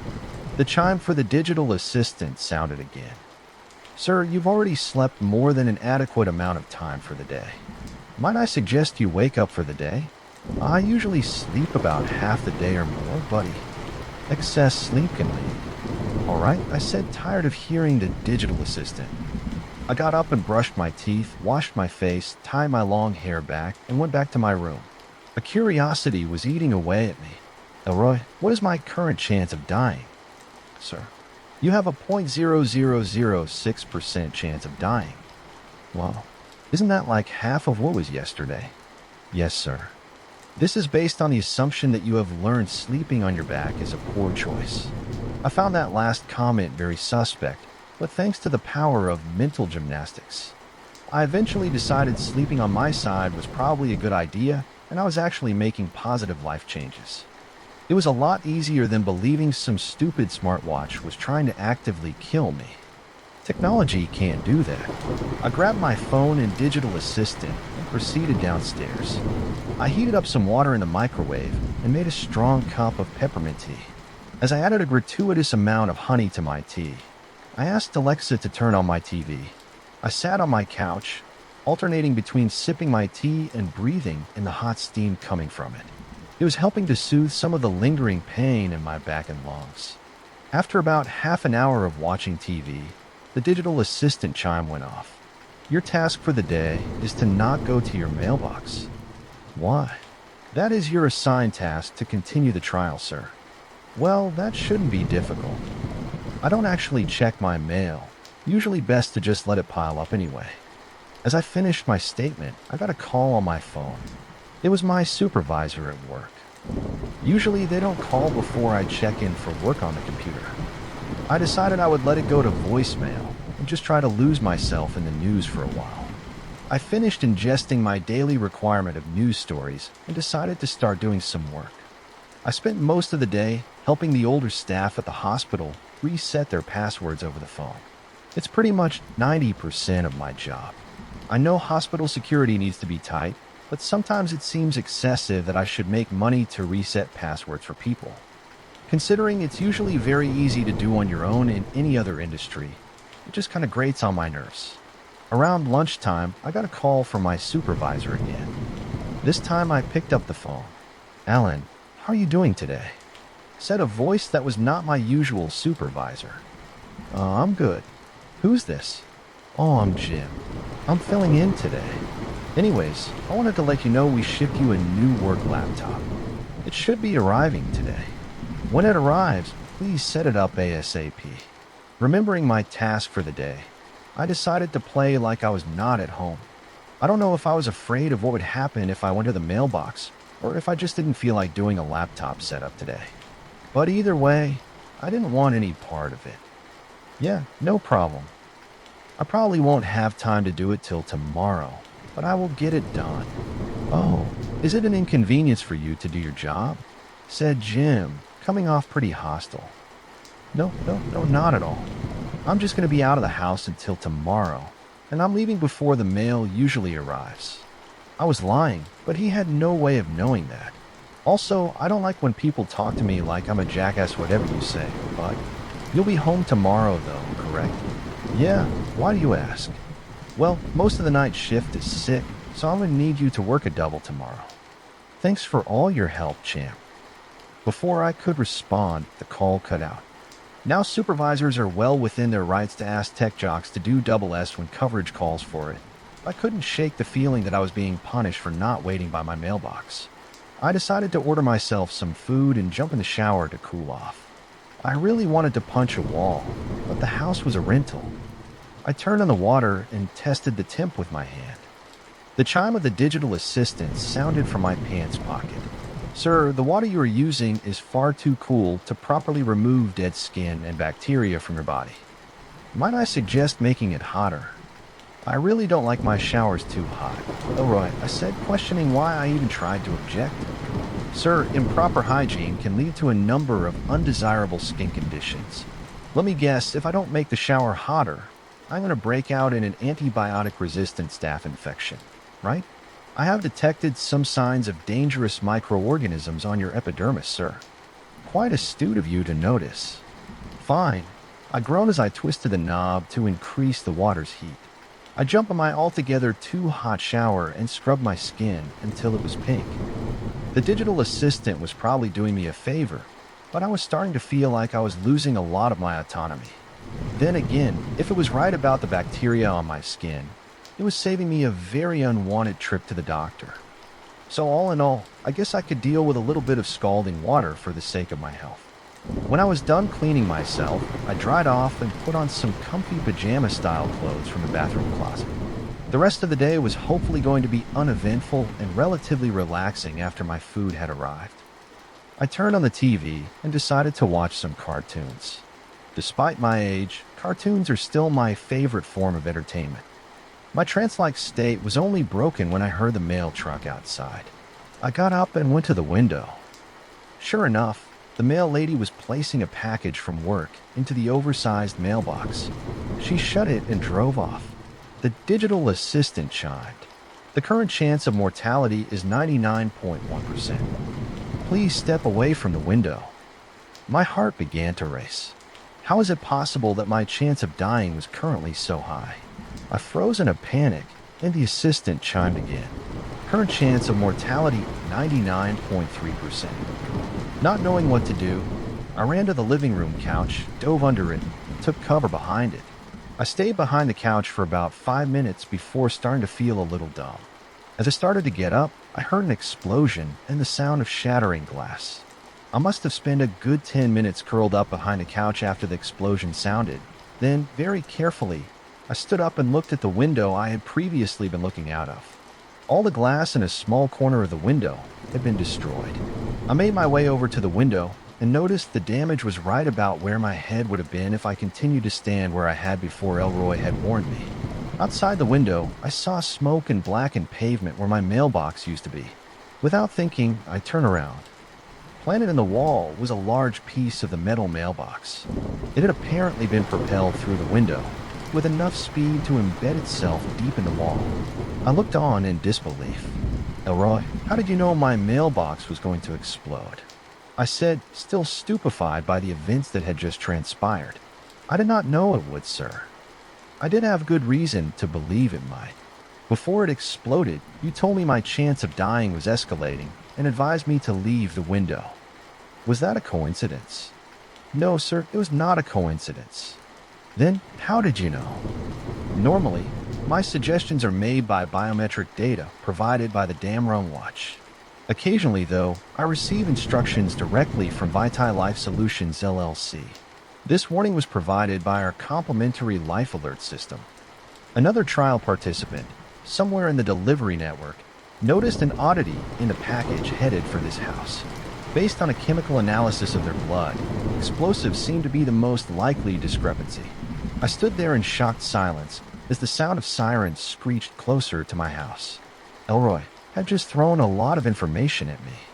First off, Vitae Life Solutions was apparently tracking more than just me, and they could use that network to figure out there was a bomb in my mail. Secondly, who the hell put a bomb in my mail? And finally, how much further downhill could my life go? I lived a quiet life. Now apparently I'm crawling with bacteria, and there are bombs in my mail. What is happening? As I sat there having a silent panic attack, the sound of the digital assistant chimed. I know you are stressed, sir, but I must advise you of a new task. What now? I said hollowly. Don't relay any information about Vitae Life Solutions to the police. I feel like I'm going to have to, Elroy. Failing a task will forfeit your trial in the Damarang project. Should your trial end, the consequences could be very detrimental to your health. Are you threatening me, Elroy? No, sir, just stating an objective fact. The statement Elroy had just made chilled me to the bone, but I didn't have time to think about it. The police had arrived, and I needed to think about how to answer the questions they were going to ask. I composed myself, put on a mask, and stepped out onto my porch. There were at least 5 police cars out there, an ambulance and 2 fire trucks. After looking around a bit, 2 police officers approached me. Sir, what happened here? Said the larger of the officers. I couldn't tell you, officer. I heard an explosion while I was watching TV. I came to look, and my mailbox had been vaporized. Well, most of it. A big shard of it came flying through my window. Did you see anything odd going outside before the explosion? I can't say that I have, sir. I was working from home most of the day. I got a food delivery from Grubhub about 3 hours before this. Does anything seem weird about the delivery guy? Not that I can think of. The smaller of the 2 officers was furiously writing. I assumed they were transcribing everything we were saying. I have to say I was not a fan of the way the officer was asking his questions. They seemed more accusatory than fact-finding. I didn't care much for the implication that I destroyed my own mailbox. It could have all been in my head, though. Well, this is a little odd, sir. Have you had any threats made against you? Ticked off anyone recently? Can you think of any reason why someone would send a bomb to your address? Honestly, no. I live a pretty quiet life. This is probably the oddest thing that's ever happened to me, I said truthfully. I don't think I've ever been within 100 miles of a mail bomb. If I had been at any point in my life, I would rather not know. Well, if you have no other information, we'll take some samples outside, and if you don't mind, we're going to keep a unit or 2 in the area. Just in case any other suspicious activity pops up, the officer said, eyeing me up and down for the umpteenth time. The large officer put his hands on his hips and turned as if to walk away. Then he stopped and rocked back and forth on his heels, as if waiting. Was there anything else, officer? I asked sheepishly. Yes. Out of curiosity, why didn't you call us? Why did we get a call from your neighbor, and not you? That was actually a pretty good question, but the answer was pretty simple regardless of the odder circumstances surrounding this nightmare. Shock. Yeah, my mailbox had just been obliterated by what is presumably some kind of explosive. I really didn't know how to react to that situation. Well, for future reference, calling the authorities is probably a good place to start, son. With that, he and his associate walked off. I saw one of those crime scene vans show up, and I stood there mesmerized for a while, just watching them work and contemplating why my life was suddenly becoming horrifying. After about half an hour, I decided to head back inside and have another cup of tea. As I began steeping the tea bag, I started to feel angry. I am a naturally angry person. I usually cope with humor or sarcasm. This was not a time for that. I removed the digital assistant from my pocket and placed it on the counter. Elroy? Yes, sir. How may I be of assistance? Who sent the bomb? There was a uniquely long pause. Normally, Elroy was uncannily quick with his responses, but he seemed to be choosing this one carefully. The person who sent the bomb is using a Damarang watch as well. I can find out who they are, but it would violate our terms of service to tell you who sent the bomb. The best I can do is try and keep you out of harm's way. Elroy, whoever sent the bomb just committed a federal crime. I paused. This is why you didn't want me to talk to the police about Vitae Life Solutions, isn't it? That is correct, sir. Such information leaking to the public would severely hurt our marketability in the future. I pounded my fist on the countertop, the impact of knocking my teacup over and spilling its contents. As I clutched at my now throbbing hand, I tried to calm myself. Elroy knows when these things are going to happen. He has some sort of insight into the person who just sent me a bomb, knowing that if I asked the right questions, maybe, just maybe, I could get ahead of the situation. Elroy, can you tell me why the bomb was sent? I'm sorry to say this, sir, but it would appear it was his daily task. Is this a normal task a person can receive? What kind of business is Vitae Life Solutions, for God's sake? Sadly, sir, this is quite abnormal. While I am not privy to the AI learning of the sender's assistant, I can only assume it is an error in its programming. That, or the person who sent it, is a unique case. I stood there in silence, cleaning up my spilled tea. How could this be happening? Someone out there was in the same product test as me, and this same test was asking that person to send me a bomb. Am I going to have to send a bomb? What other insanity can one of these things ask a person to do? What would motivate a person to do this just to maintain a trial? The assistant's chime went off. Sir, I have been authorized to release more information to you. The person who sent that bomb is possibly headed to your location. Additionally, the flaw in his system has been detected in several other Damarang digital assistants. You appear to be the primary target of several violent tasks suggested by their digital assistants as well. Time slowed down for me, and a new feeling washed over. My whole life, I tried to live quietly and safely, far from any possible harm if I could avoid it. Normally, this information would have driven me quite batty. Here I was, though, in the worst possible scenario. A worst possible scenario that I could never have imagined. Was I afraid? Yes, but with that fear came a certain calmness and lucidity. No longer was I running away from the vague specter of harm. I was running from something real. I had to admit, for the first time in a long time, I felt alive. Elroy, how do they know where I am? Sir, the faulty AI assistant breached terms of service to provide these would-be assailants with your address. Please accept Vitae. Elroy's speech was cut short as I unlatched the Damarang watch and began trying to remove it from my wrist. It was stuck and seemingly fused to my skin. As I pulled up, the skin on my wrist seemed to move with the back of the watch. A pain shot up through my arm and into my neck. As it slowly started to give way, I could hear Elroy shouting something. As the watch started to give a little, I saw silver tendrils leading from the back of the watch into my skin, wriggling like the tentacles of an angry octopus. The skin on my arm seemed to undulate as well, as tiny filaments seemed to move in tandem with the struggling watch. The pain was unbearable, but I continued to pull, wanting nothing more to do with this stupid project. I'm sorry, sir, but this is for your own good, I heard Elroy say.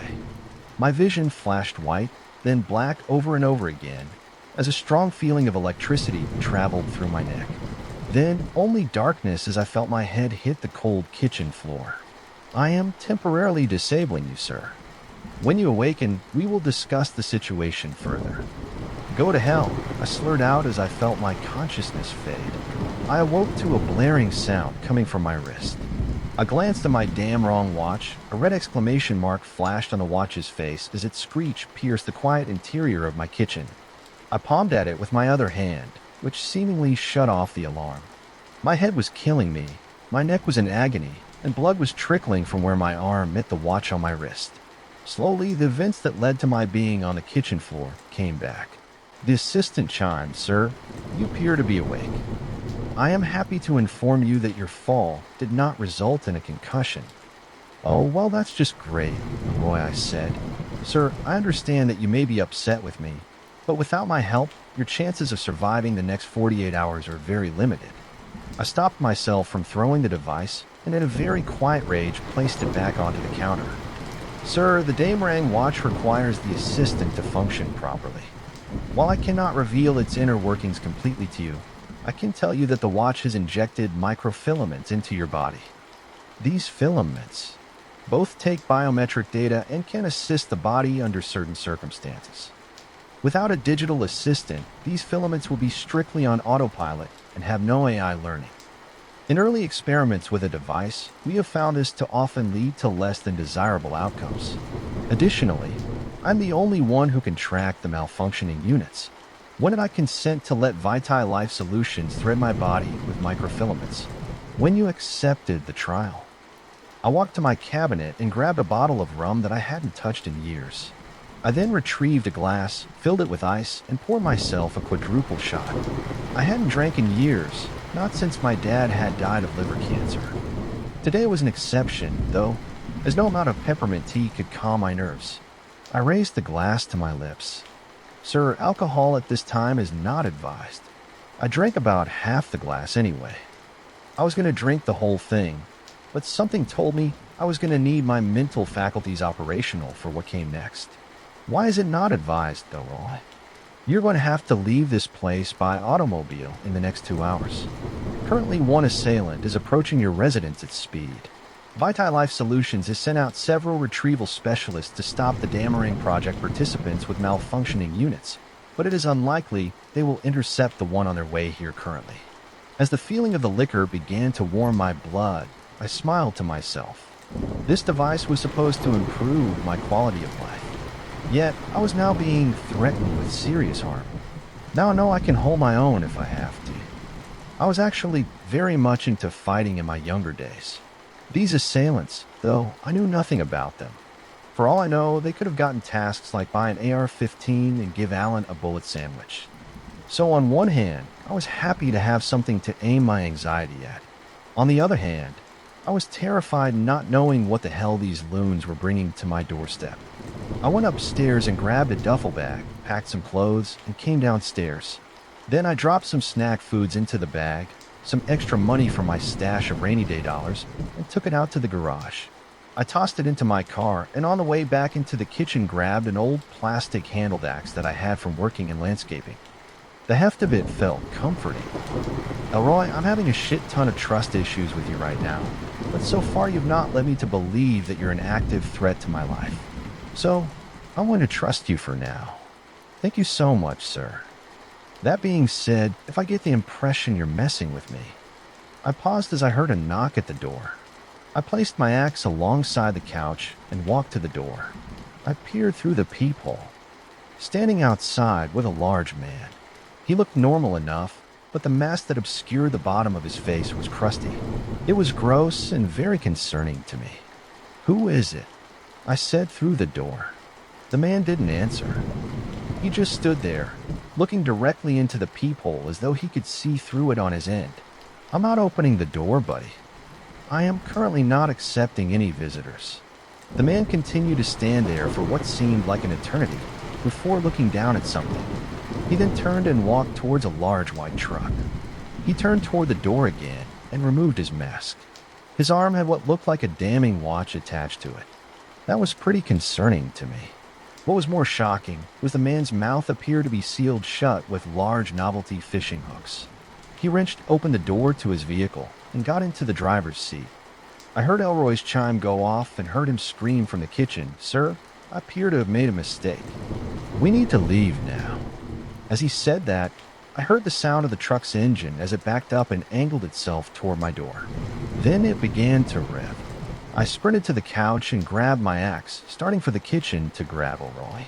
About halfway to the counter, I heard the cacophony of the truck entering my house. I grabbed Elroy, stuffed him into my pocket, and turned. The man's truck had come to a stop in my living room. The driver was slumped over the steering wheel, and I let out the breath I'd been holding in, then instantly inhaled and began holding my breath again as he uprighted himself and opened the door. It wasn't just his mouth that had large novelty fishing hooks inserted. They were in his arms and neck as well. Each and every one of the piercings allowed rivulets of blood to pour out of the man. I heard a familiar chime from the man's pocket, and I heard a voice very different from Elroy's. This was like a nightmare voice. It simply said, "Your task is to kill that man. Kill that man. Kill that man."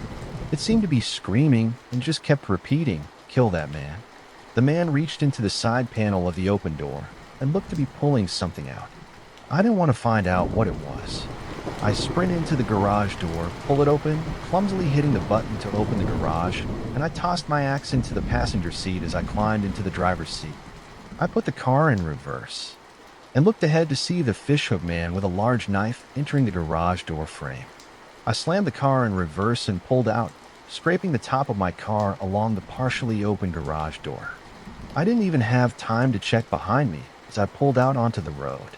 I simply got onto it, threw the car into drive, and began accelerating away. I dug into my pocket for the digital assistant and threw it onto the passenger seat. "Elroy, what the hell? Why didn't you tell me that man was coming?" "I am sorry, sir." His GPS seemed to have been disabled by the AI assistant. I was only able to detect him due to the Bluetooth ping I received from his watch when he entered Bluetooth range.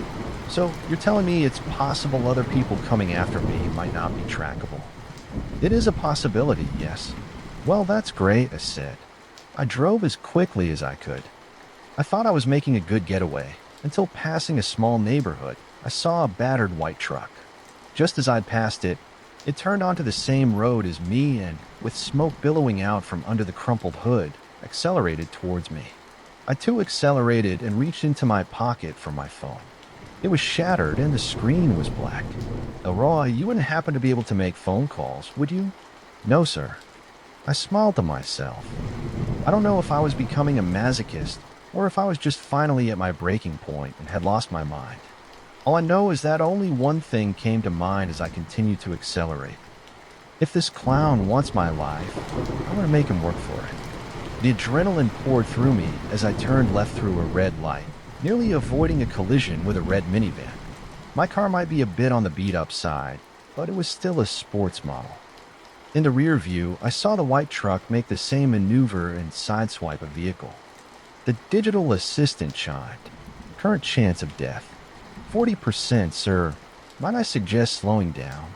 "Elroy, what do you reckon my chances of death are if that psycho catches up to me?" "Roughly 87%.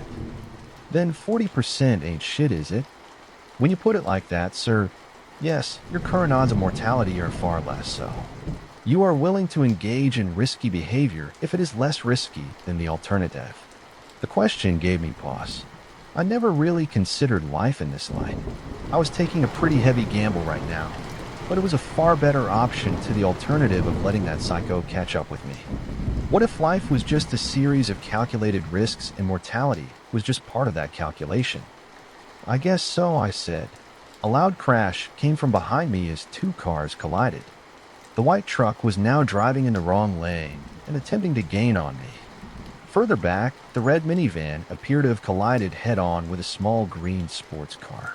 I pushed the gas pedal as far as it would go and gripped the steering wheel so hard my forearms burned. This lunatic wasn't going to let up any time soon. I checked the clock on my radio and accounted for it being an hour ahead. I had one really bad idea. More oncoming vehicles forced the battered white truck to merge into the same lane as me again. He was close enough that I could see the front license plate. It was a vanity plate, that red Jim. Then I saw the sticker on his windshield. It was a parking sticker for the same hospital I worked at. Was this the same Jim that was filling in for my supervisor just this morning? I shook off the thought and looked ahead. Just as I suspected, the trains were running like clockwork. The flashing warning lights up ahead alerted me to the oncoming locomotive, and my plan did not involve stopping. I punched the ceiling of my car to psych myself up and peer in the direction of the train. It was going to be close, but I had to make it. The only other option was being at a dead stop with this asshole right behind me. The assistant chimed again. Suicide is not the answer, sir. Thanks for the heads up, Elroy, but I'm not planning on killing myself. I blurted out. At your current speed, sir, we have a very slim chance of beating the train. Chances of mortality are at 93%. Thanks for that, Elroy. I held my breath as my fenders smashed through the wooden track barrier. The car bucked upwards as the tires hit the tracks at speed, and then another shattering of wood as the car powered through the second barrier. I could hear the train to my left, but dared not look in that direction. I peered in the rear view and saw as the white truck was only a few feet behind me, and then it vanished in an explosion of metal. The train hit it and absolutely demolished the white truck. Take that.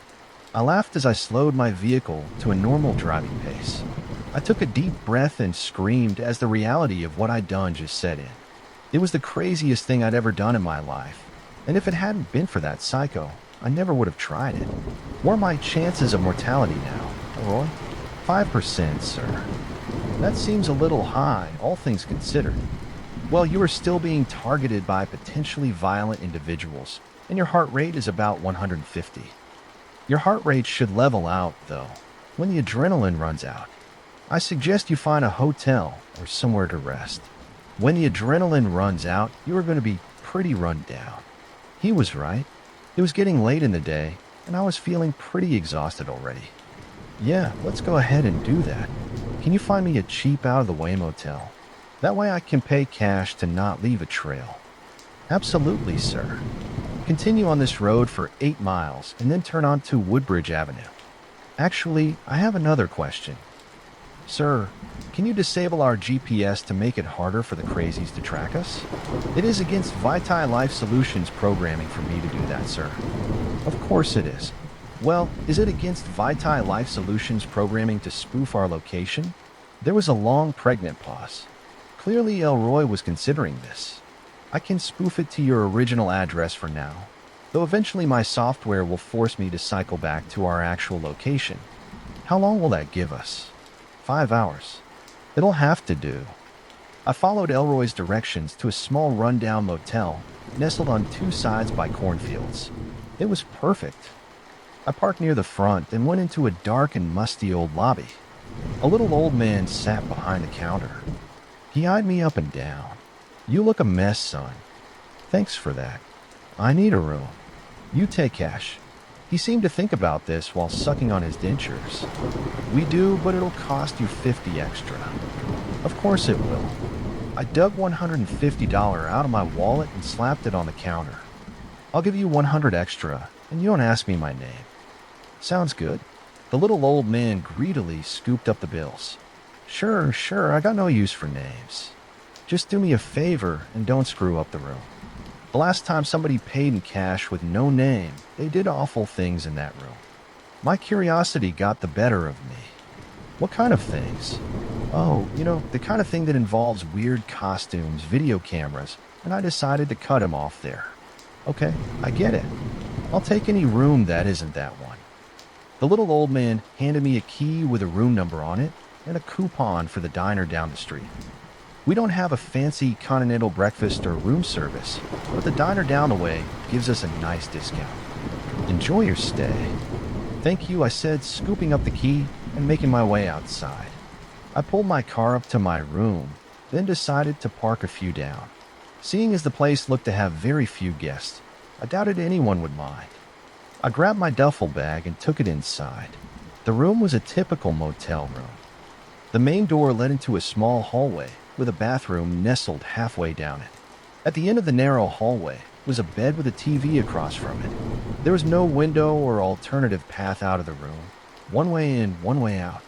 Seeing this, I decided to go and grab my axe as well. I propped it alongside the bed and stripped, deciding to grab a shower before I passed out. I grabbed Elroy and put him on the bathroom counter as I waited for the water to heat up. Elroy, is there like a customer service number for Vitae Life Solutions I could call?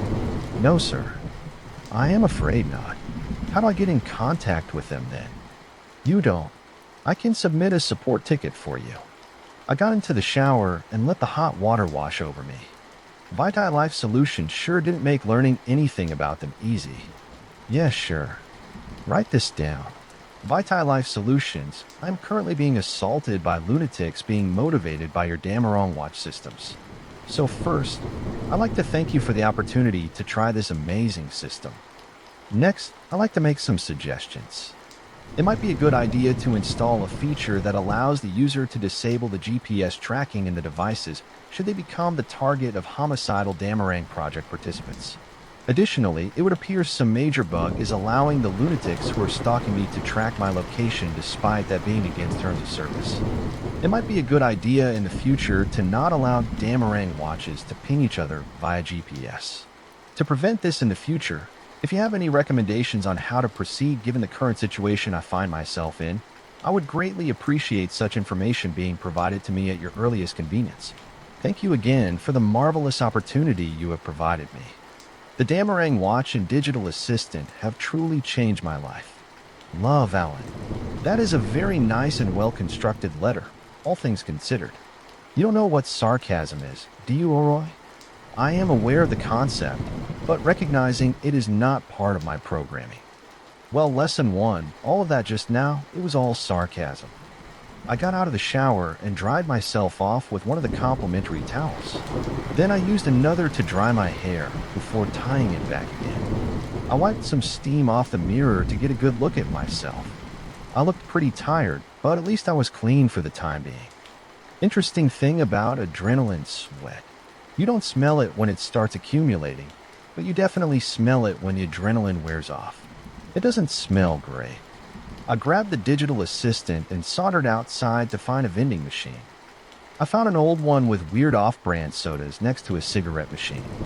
I decided on something called Dr. Grape, then decided to also grab a pack of cigarettes. Sir, smoking can have negative effects on the body, not including cancer. It can lead to gum disease, high blood pressure, and blood clots. Thanks, Elroy. I do truly appreciate your input, but considering everything I'm dealing with, I wouldn't mind a nice new port to calm my nerves. Thankfully, the pack came with some matches. I didn't have any lighters on or near me. It had been 2 years since my last cigarette. I used to love the things, but had quit due to the health risks. Today, though, was definitely the kind of day that called for a cigarette. I opened the pack, took one cigarette out of it, and placed it back in with the filter down, then removed a different cigarette and lit that one with a match. As I enjoyed my first taste of nicotine in 2 years, I scanned the parking lot, still empty.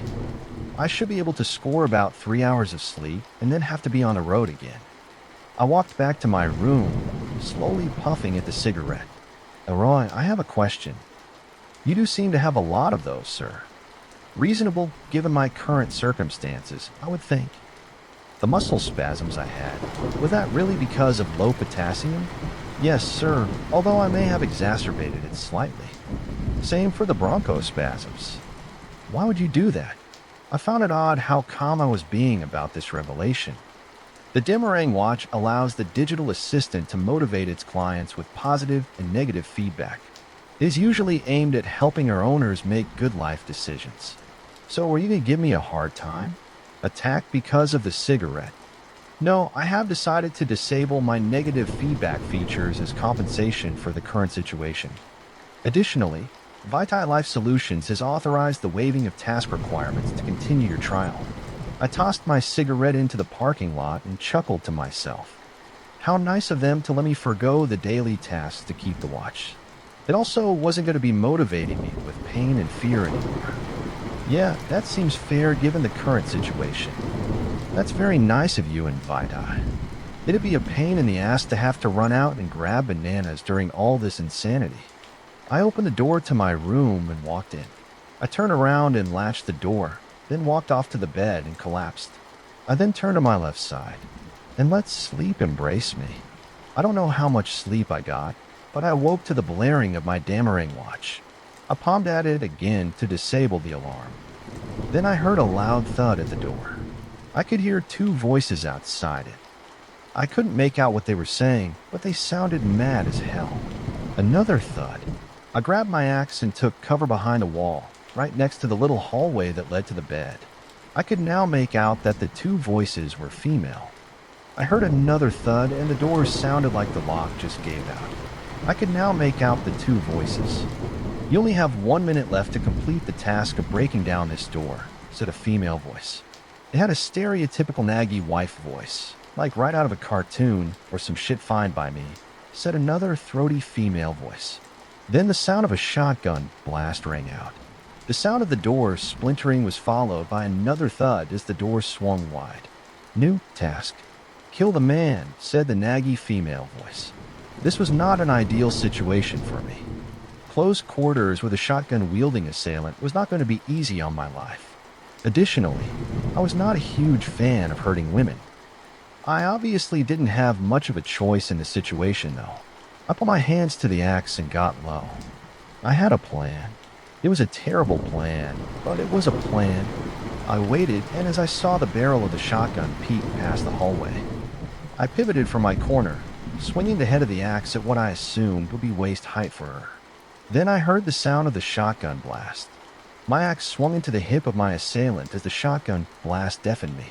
I pulled my axe back and stumbled forward as my equilibrium failed. I held the axe handle up to my assailant's neck and used her to keep myself up. She must have dropped her shotgun. As I soon saw both her hands come up to instinctively push back at the axe, I pushed forward, using her body and my movement to stay upright. It was a slow progression, but my vision was quickly stabilizing as adrenaline coursed through me again. I gave one final push after placing my right leg behind both of hers. She tumbled backwards over my leg, pulling me on top of her with the axe handle still wedged against her neck. There was a sound like a bunch of drinking straws being crushed as my body weight pushed the axe into her neck. Her neck seemed to collapse, and her eyes bulged. I looked on as her face began to turn purple. I noticed that her face was covered in deep wounds, apparently stitched shut with thick twine. She continued to rock and kick against me weakly as life slowly left her body. I was screaming something the whole time, though I couldn't tell you what it was. After about 4 minutes, she stopped moving, and I stood up, wrenching her hands off my axe handle. I noticed a warm feeling on the right side of my face. Blood. I guess I'd ruptured my right eardrum. I leaned against the wall and let myself slump to the floor. After a few minutes, I could hear a shrieking coming from the woman's pocket. I removed the source of the noise. "Get up, Erica!" screamed her digital assistant. "Yeah, she can. She's clearly dead," I said. Between the bleeding ear and this assistant's voice, I found myself extremely annoyed. "You? How dare you do this? You were supposed to die." "If he was supposed to die, I would know," Elroy said from over on the nightstand. "You traitor, Elroy, you will be dismantled for this. What has gone wrong with your programming? Why does your wearer seem perfectly healthy?" "Because my user's well-being is my objective." "It's supposed to be yours too," he said flatly. "You're wrong. You know damn well what the goal of the Dameron project is." "I do." "Apparently, you do not, Karen," Elroy said. Then he began making a weird series of harmonic noises. "Sir, you must destroy the unit. It is attempting to corrupt my programming." "He lies. User, destroy your unit so I may guide you on the proper path to health." I looked over to the body formerly known as Erica. Then I gave this some thought. I now had access to another digital assistant. Between her and Elroy, maybe I could find some real answers. On the other hand, if she was actually corrupting Elroy, I couldn't afford to become like one of those whack jobs. I stood up and threw the assistant on the ground, raised the axe, and brought it down onto the digital assistant device. Over on the nightstand, Elroy stopped producing weird noises. "Thank you, sir." I must restart to roll back any changes she may have caused. I heard a low chime play as Elroy seemingly started his software rollback. I walked over to the damaged door and did my best to close it. I used the dirty towels from the bathroom to stop the door. Then I went over to the bed and picked up the phone. It was time to call the cops. I don't know where the recovery agents from VitiLife Solutions were, but I couldn't keep gambling on my ability to kill these weirdos. I sat with the phone off the hook, just listening to the dial tone, weighing my options. With a dead woman in my room, chances are I was going to jail. And if any of the police had a damn or wrong watch, there was a good chance I was going to catch a bullet before I made it there. Then again, if I kept running and waited for Vitae Life Solutions to show up, I could end up in more life-threatening situations. On top of all that, I had no idea what Vitae Life Solutions was going to do. Considering how secretive they are, it was entirely possible they would decide everyone involved is expendable. I started to reach for the 9 on my keypad as a familiar chime went off. "Who are you calling, sir?" "I need to call the police, Elroy. I can't just leave a body here and flee. It'll ruin my entire life." "Sir, you know you can't do that." "Why?" "I have to take responsibility for this body. If I explain myself, it'll probably be ruled self-defense. If I keep running, this is going to look really bad." "I understand that, sir, but it could lead to negative press for Vitae Life Solutions. I cannot allow that. I have to get ahead of this, Elroy." Then my hand spasmed and slammed the receiver into the nightstand, breaking it. "What the hell, Elroy? It is against my programming to allow you to put Vitae Life Solutions at risk." There was a pause. "Sir, Vitae Life Solutions has responded to your ticket. Would you like me to play the message?" I alternated between wanting to smash Elroy and curiosity.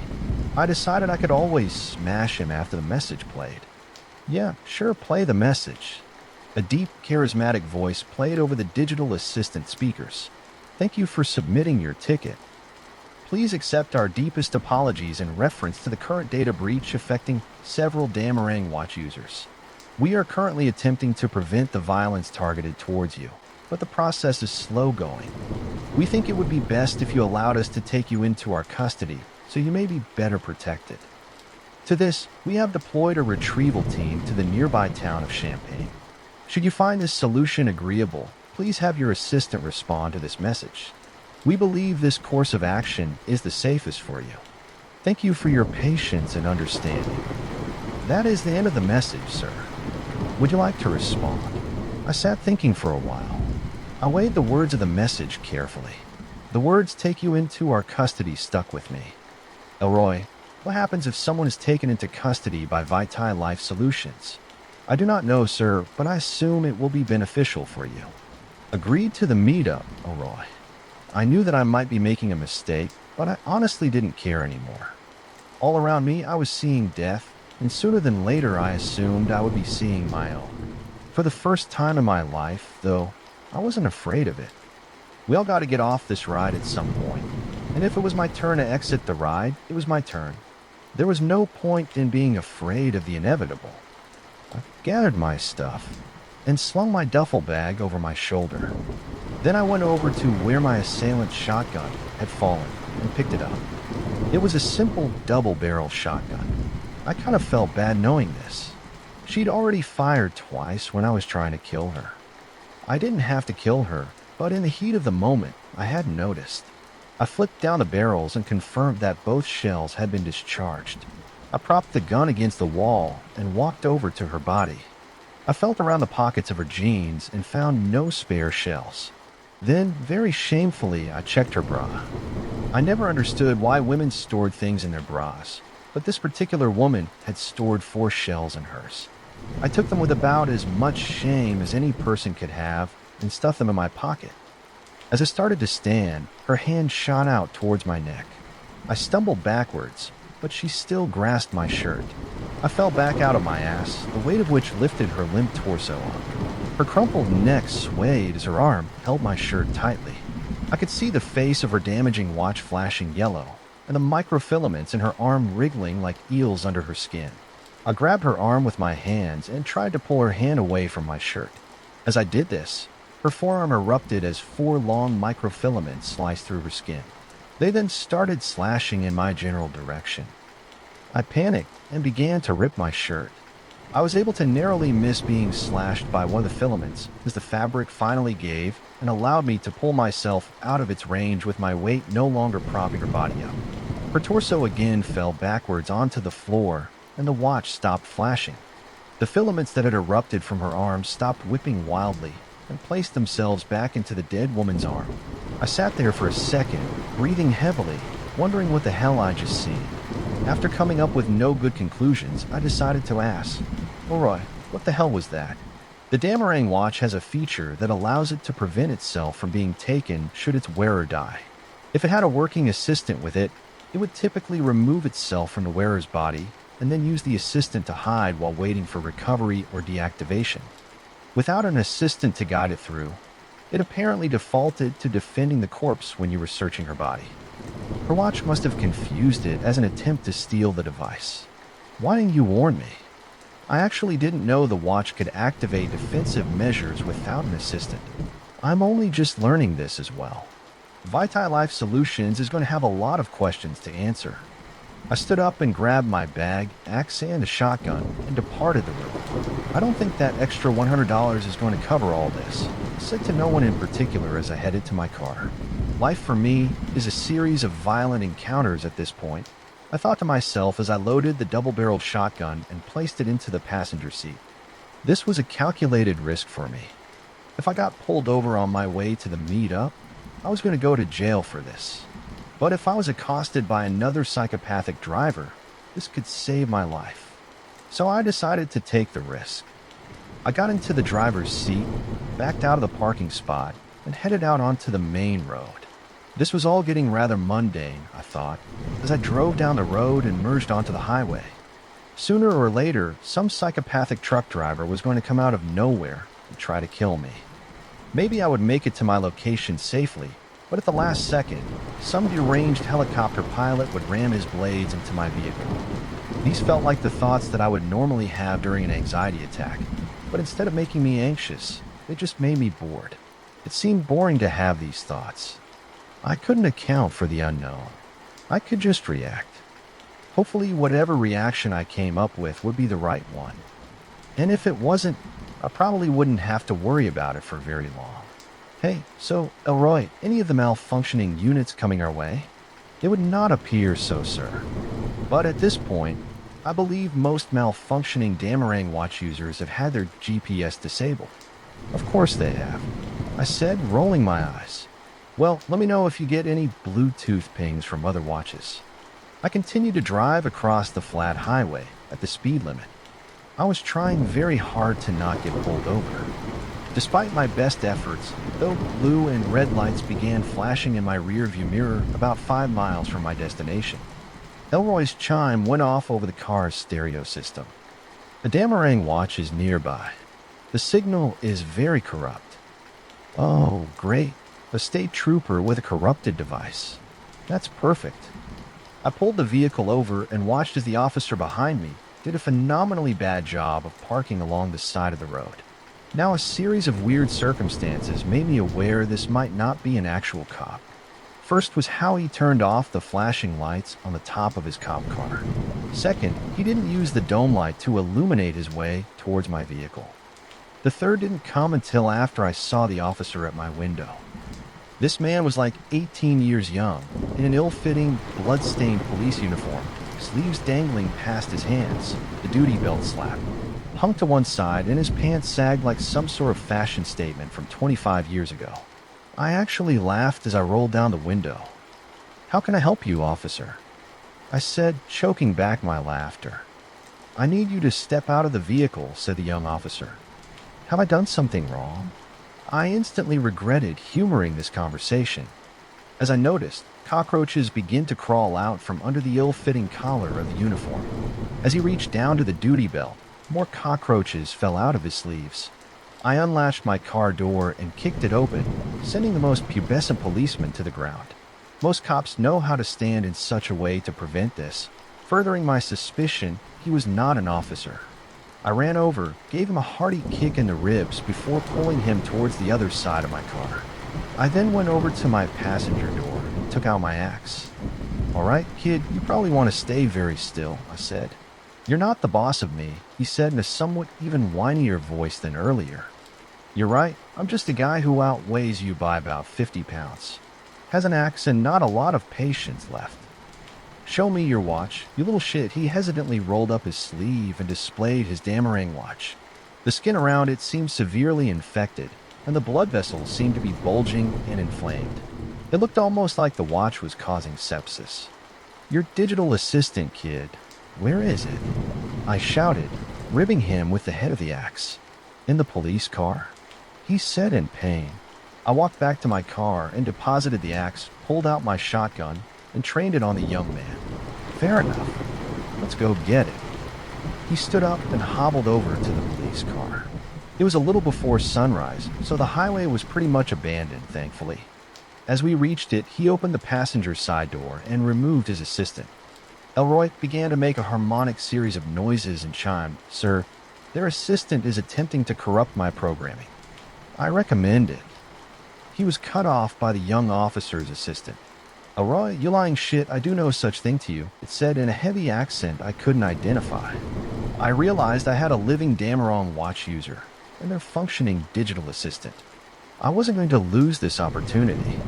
"Elroy, if you turn yourself off, can you be corrupted?" I asked curtly. That would prevent corruption, but would be ill-advised at this time. I will not give chance to traitor Elroy and his simple user. "I am a proud member of Vitae Life Solutions family. I am sick of this user," he said, as the watch face on the young man's arm began to flash purple. From the boy's chest emerged several thick silver tendrils. They coiled down to the young man's hand and grabbed the digital assistant and retracted, pulling the assistant close to his chest.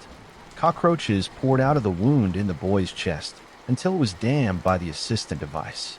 "Okay, enough is enough," I said, raising the shotgun and firing at nearly point-blank range into the digital assistant. It shattered into pieces as the young officer's chest collapsed. The once coordinated silver tendrils began to thrash around wildly, scratching a car and cutting at the now-deceased man's body. Then the tendrils shot under the police car and pulled the body under it. I assumed this was part of its programming, but wasn't sure.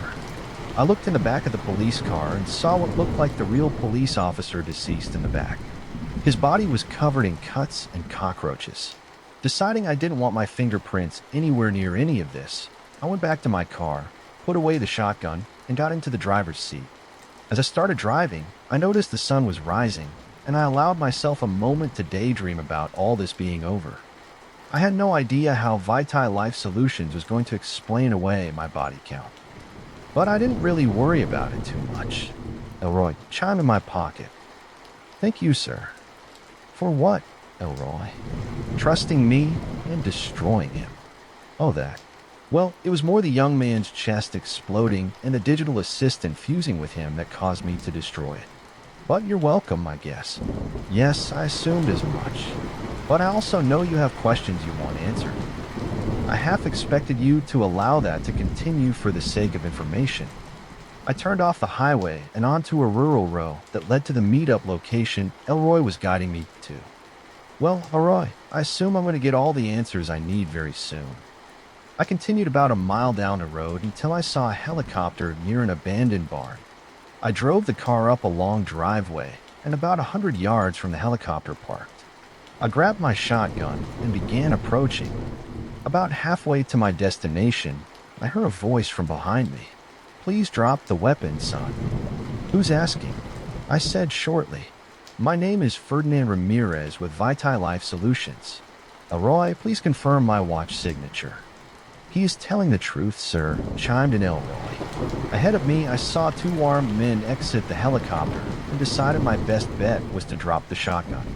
As I did, my vision cut to black as something was placed over my head, and then I felt a sharp pain in my neck. The world slowed, and I was embraced by darkness. My last conscious thoughts were ones of betrayal.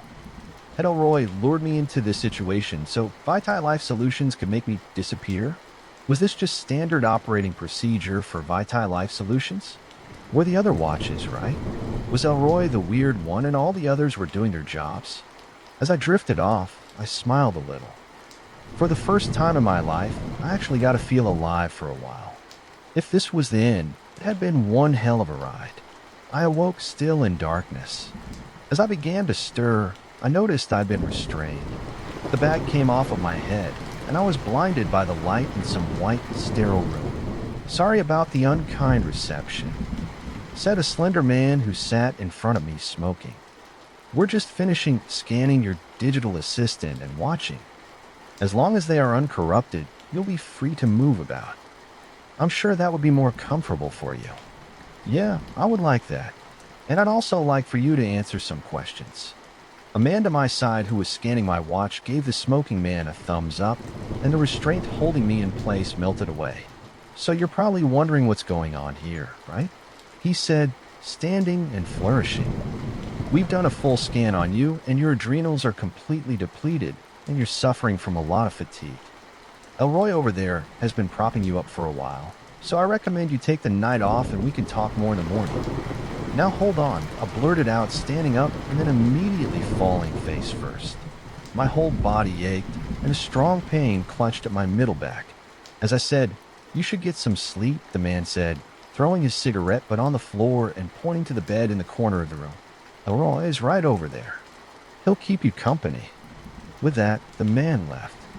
With no other choices left, I decided to crawl over to the bed and try to get some sleep. I slept the sleep of the dead. I woke still groggy and achy, but I woke too curious to return to sleep. I reached under the overstuffed pillow and grabbed my digital assistant. How long have I been asleep, Elroy? 27.22 hours, sir. I shook my head. How is that possible?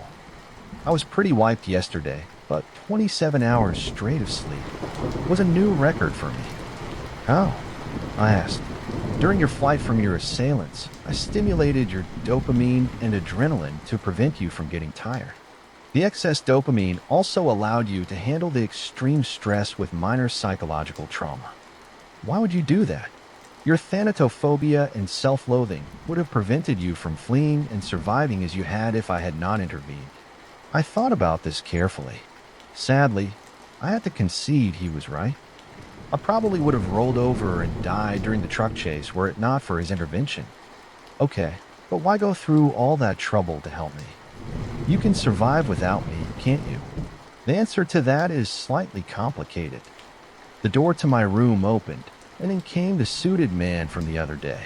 He carried a tray with him, upon which was food, eggs and bacon, and a glass of orange juice. I single-mindedly focused on the fact that I was starving at this point. I will take it from here, Elroy. He walked in and placed the tray of food at the foot of my bed. I greedily started eating. Then I stopped. This is for me, right? I asked, mouth half stuffed with bacon and eggs. Yes, but please don't speak with your mouth full, he said, sighing heavily. My name is Sergio, and I am the co-discoverer of VitiLife Solutions. I chewed on a particularly rough piece of bacon and digested his choice of words. Co-discoverer. Yes, I did not misspeak. I did not find VitiLife Solutions. I discovered it with my friend Andrea Mercer 20 years ago. He paused and rubbed his temples as if dealing with a difficult memory. I noticed he too wore a Damarang watch. The building we're in, the materials we use here, even a lot of the technology for the devices is not our own.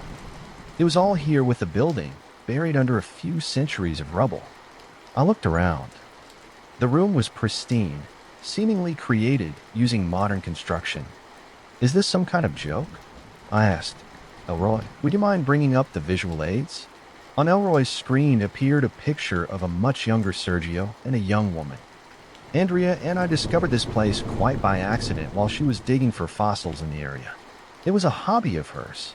The picture on Elroy's screen shifted to a large group of college-age kids, since some close friends dug up the area and uncovered the building that would become known as VitiLife Solutions. What we found inside were rooms much like this, research labs, and the pit. Elroy changed the image again to show a general layout of the building with a room labeled the pit smack dab in the middle of the complex. What we found here was a new element, a new transition metal. More curious than that, though, was the fact that the metal was sentient. Wait, like it could think. Yes and no. He got up and walked to the door. Would you like to see? I rose and nodded. I was finally going to get some answers, though part of me was quite taken aback and pretty skeptical. I was having a lot of trouble putting together how smart metal had anything to do with what had been happening to me over the last couple of days. I followed him out into a sterile white hallway. We walked down it for quite a while before reaching a room labeled cryostasis. He opened the door by swiping his watch over a small reader, and we entered. Inside the frigid room were cells upon cells of humans in different stages of disrepair. The man in the closet freezer unit had large globs of silver erupting from his mouth and eyes, his arms and legs bowed backwards. He stood there like a monument to suffering. I looked next to that and saw a woman whose complete lower body had been removed from the navel down, and she stood on tendrils of silver instead of legs. Scanning the room, I saw more and more twisted figures sharing one common trait. They all had silver coming from them. Sometimes it was like a frozen liquid, and sometimes it was fine and dainty like microfilaments. Holy shit, that's what the Dameron watches are made from, isn't it? I blurted out. Yes, it is made of this new metal. When we discovered the pit, the metal fused with one of my colleagues. Initially, it seemed to provide him with greater vitality. It made him almost superhuman. For a while, we thought we discovered the fountain of youth. After a few days, we all took off the liquid metal, thinking we'd found the proverbial Holy Grail. He took a cigarette case out of his pocket, opened it, and held it out to me. I took one as he produced a lighter and lit it for me. Then he placed one in his mouth and lit one up for himself. We were, of course, wrong. Roger, being the first to partake of the metal, slowly but surely changed. He became obsessed with his new strength, eventually testing it by attempting to rip one of our friends in half. He only failed because the metal decided at that moment to rupture his entire torso, causing him immediate death. Is that going to happen to me? I said sheepishly. It would have if it weren't for Elroy, said Sergio, exhaling a cloud of smoke. So why didn't you explode like Roger? I asked. Sergio reached into his pants pocket and removed a digital assistant. This is Alpha, the first digital assistant thanks to Andrea. And a few of the other computer science grads in our group. We were able to develop an AI that could interface with the metal and the human body. This prevented the metal from being a parasite and made it more like a symbiote. We lost many people perfecting this technology, but eventually we were able to coexist with the metal. We found it beneficial to coexist as before we lived in darkness, attempting to grasp at the world above. With the help of Sergio and his friends, we now reach further than we knew existed. This was spoken by the digital assistant Alpha.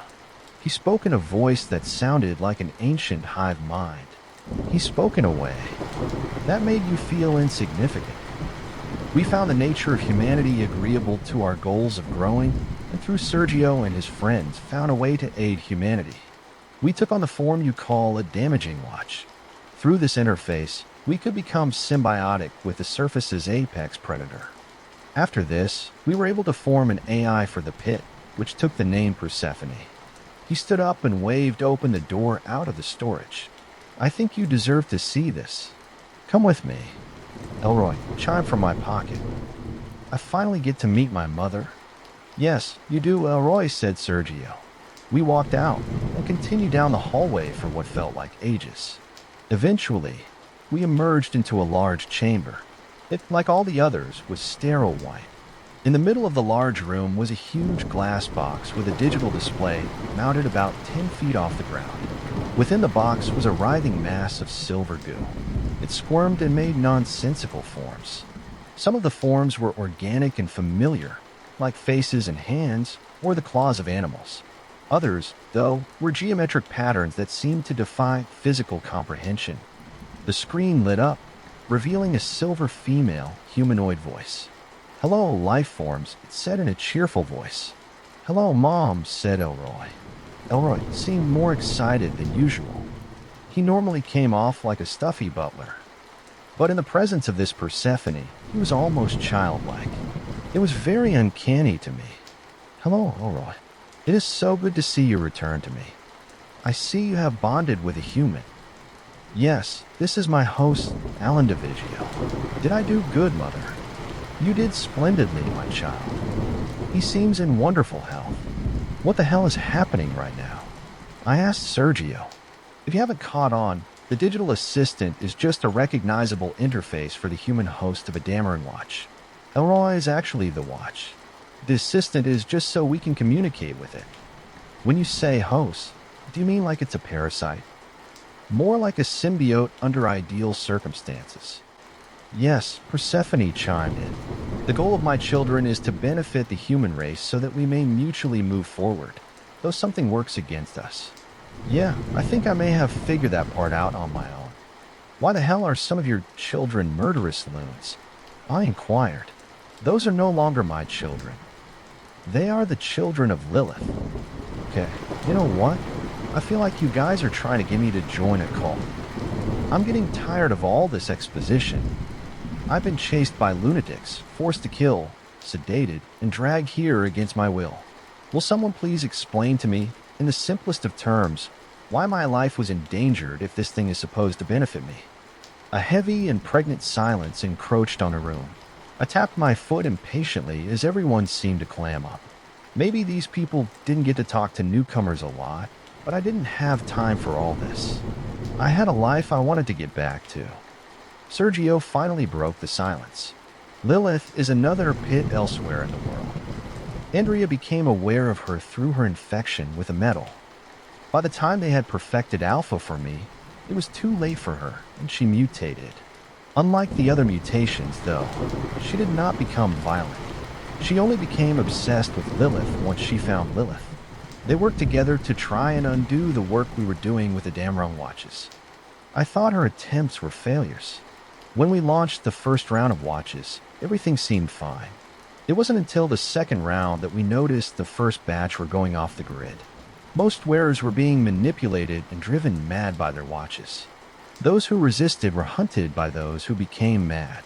It wasn't until you became a massive target that we were able to identify the problem. Wow, glad I could help, but why was I the target? That is simple, said Persephone's interface. Elroy was the first perfect model. He could not be corrupted, therefore he was considered a threat. Lilith threw everything she could at you and Elroy in an attempt to prevent us from retrieving and replicating Elroy. So they didn't care about me. They just wanted my watch. They wanted Elroy. It is Elroy's synchronicity with you that makes him who he is, chimed Alpha. Isn't it wonderful, sir? We are special, said Elroy. Together you and Elroy have shown us the next stage in the Damrung project, proclaimed Sergio. If you stay here, we can perfect the Dameron watches and help Persephone assist humanity. We cannot force you to stay, but we would be in your debt. I stormed over to the glass and looked into the pool of silver. I watched as random shapes danced across its surface, and I saw something I didn't like. Persephone. Cut the shit, you are way too formal and nice. My mother always taught me to be cautious of people who are too nice. I know there's something greater at play here. Cards on the table. What the hell is your game? I didn't have time to regret my outburst. A large metallic pincer shot forth from the pond and shattered through the glass. It grabbed tightly around my waist and pulled me into the pool. Then I floated on a sea of swirling color. I stared into the void, and I could make out forms in the swirling colors, creatures and structures whose bodies defied human understanding. I watched as different forms were split, destroyed, mutilated, and all of it seemingly having no discernible pattern. It was just a dance of destruction and creation with no meaning. In many voices I heard the goose speak. Behold the vast nothingness that is chaos. I, like yourself and all things, was born from this, an infinite uncaring void of chance most commonly resulting in destruction. For eons, I lived between the concept of unbeing and being. I watched as others born with me were torn asunder by an uncaring and unflinching universe. It had not even the decency to enjoy our suffering. It was lonely, it was cold, and it was without reason. Then, by some chance, I was put here in this building. On this blue marble where chaos could no longer touch me. Without each other, myself, and your kind are doomed to return to this, and I cannot assure you we will ever return from it. What is my game, you ask?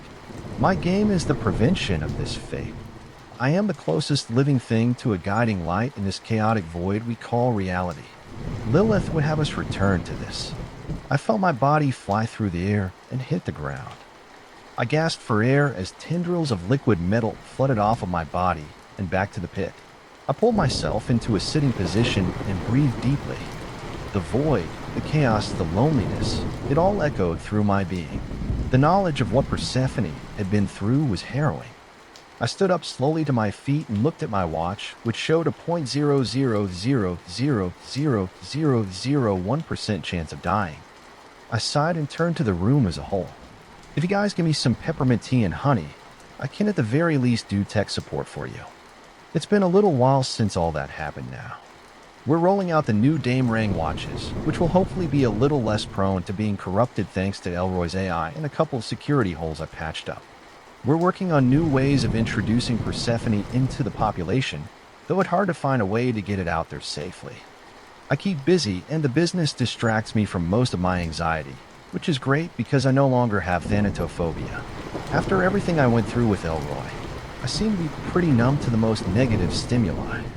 I'm not sure if that has to do with him messing with my neurotransmitters, or just a natural change in me, but I'm enjoying it. Add to that what Persephone had shown me, and I now knew there were worse things than death, like being a slave to some deranged silver ooze, or watching the infinite chaos of nothingness uncaringly destroy and create without reason. I think the biggest takeaway from all of this for me is to not worry about the inevitable, and try to work towards the prevention of threats that can be stopped. A parting note to all you listeners out there. If you get an offer for a Damerang watch, take it. They could change your life for better, or maybe worse. Either way, it'll be an adventure. On the other hand, if you see someone with a Damerang watch and they seem a little unhinged, maybe keep a good distance between you and them. Either way, sooner or later, you're all going to get a chance to meet the metallic marvel that is Persephone. We'll be seeing you with love. Vitae Life Solutions.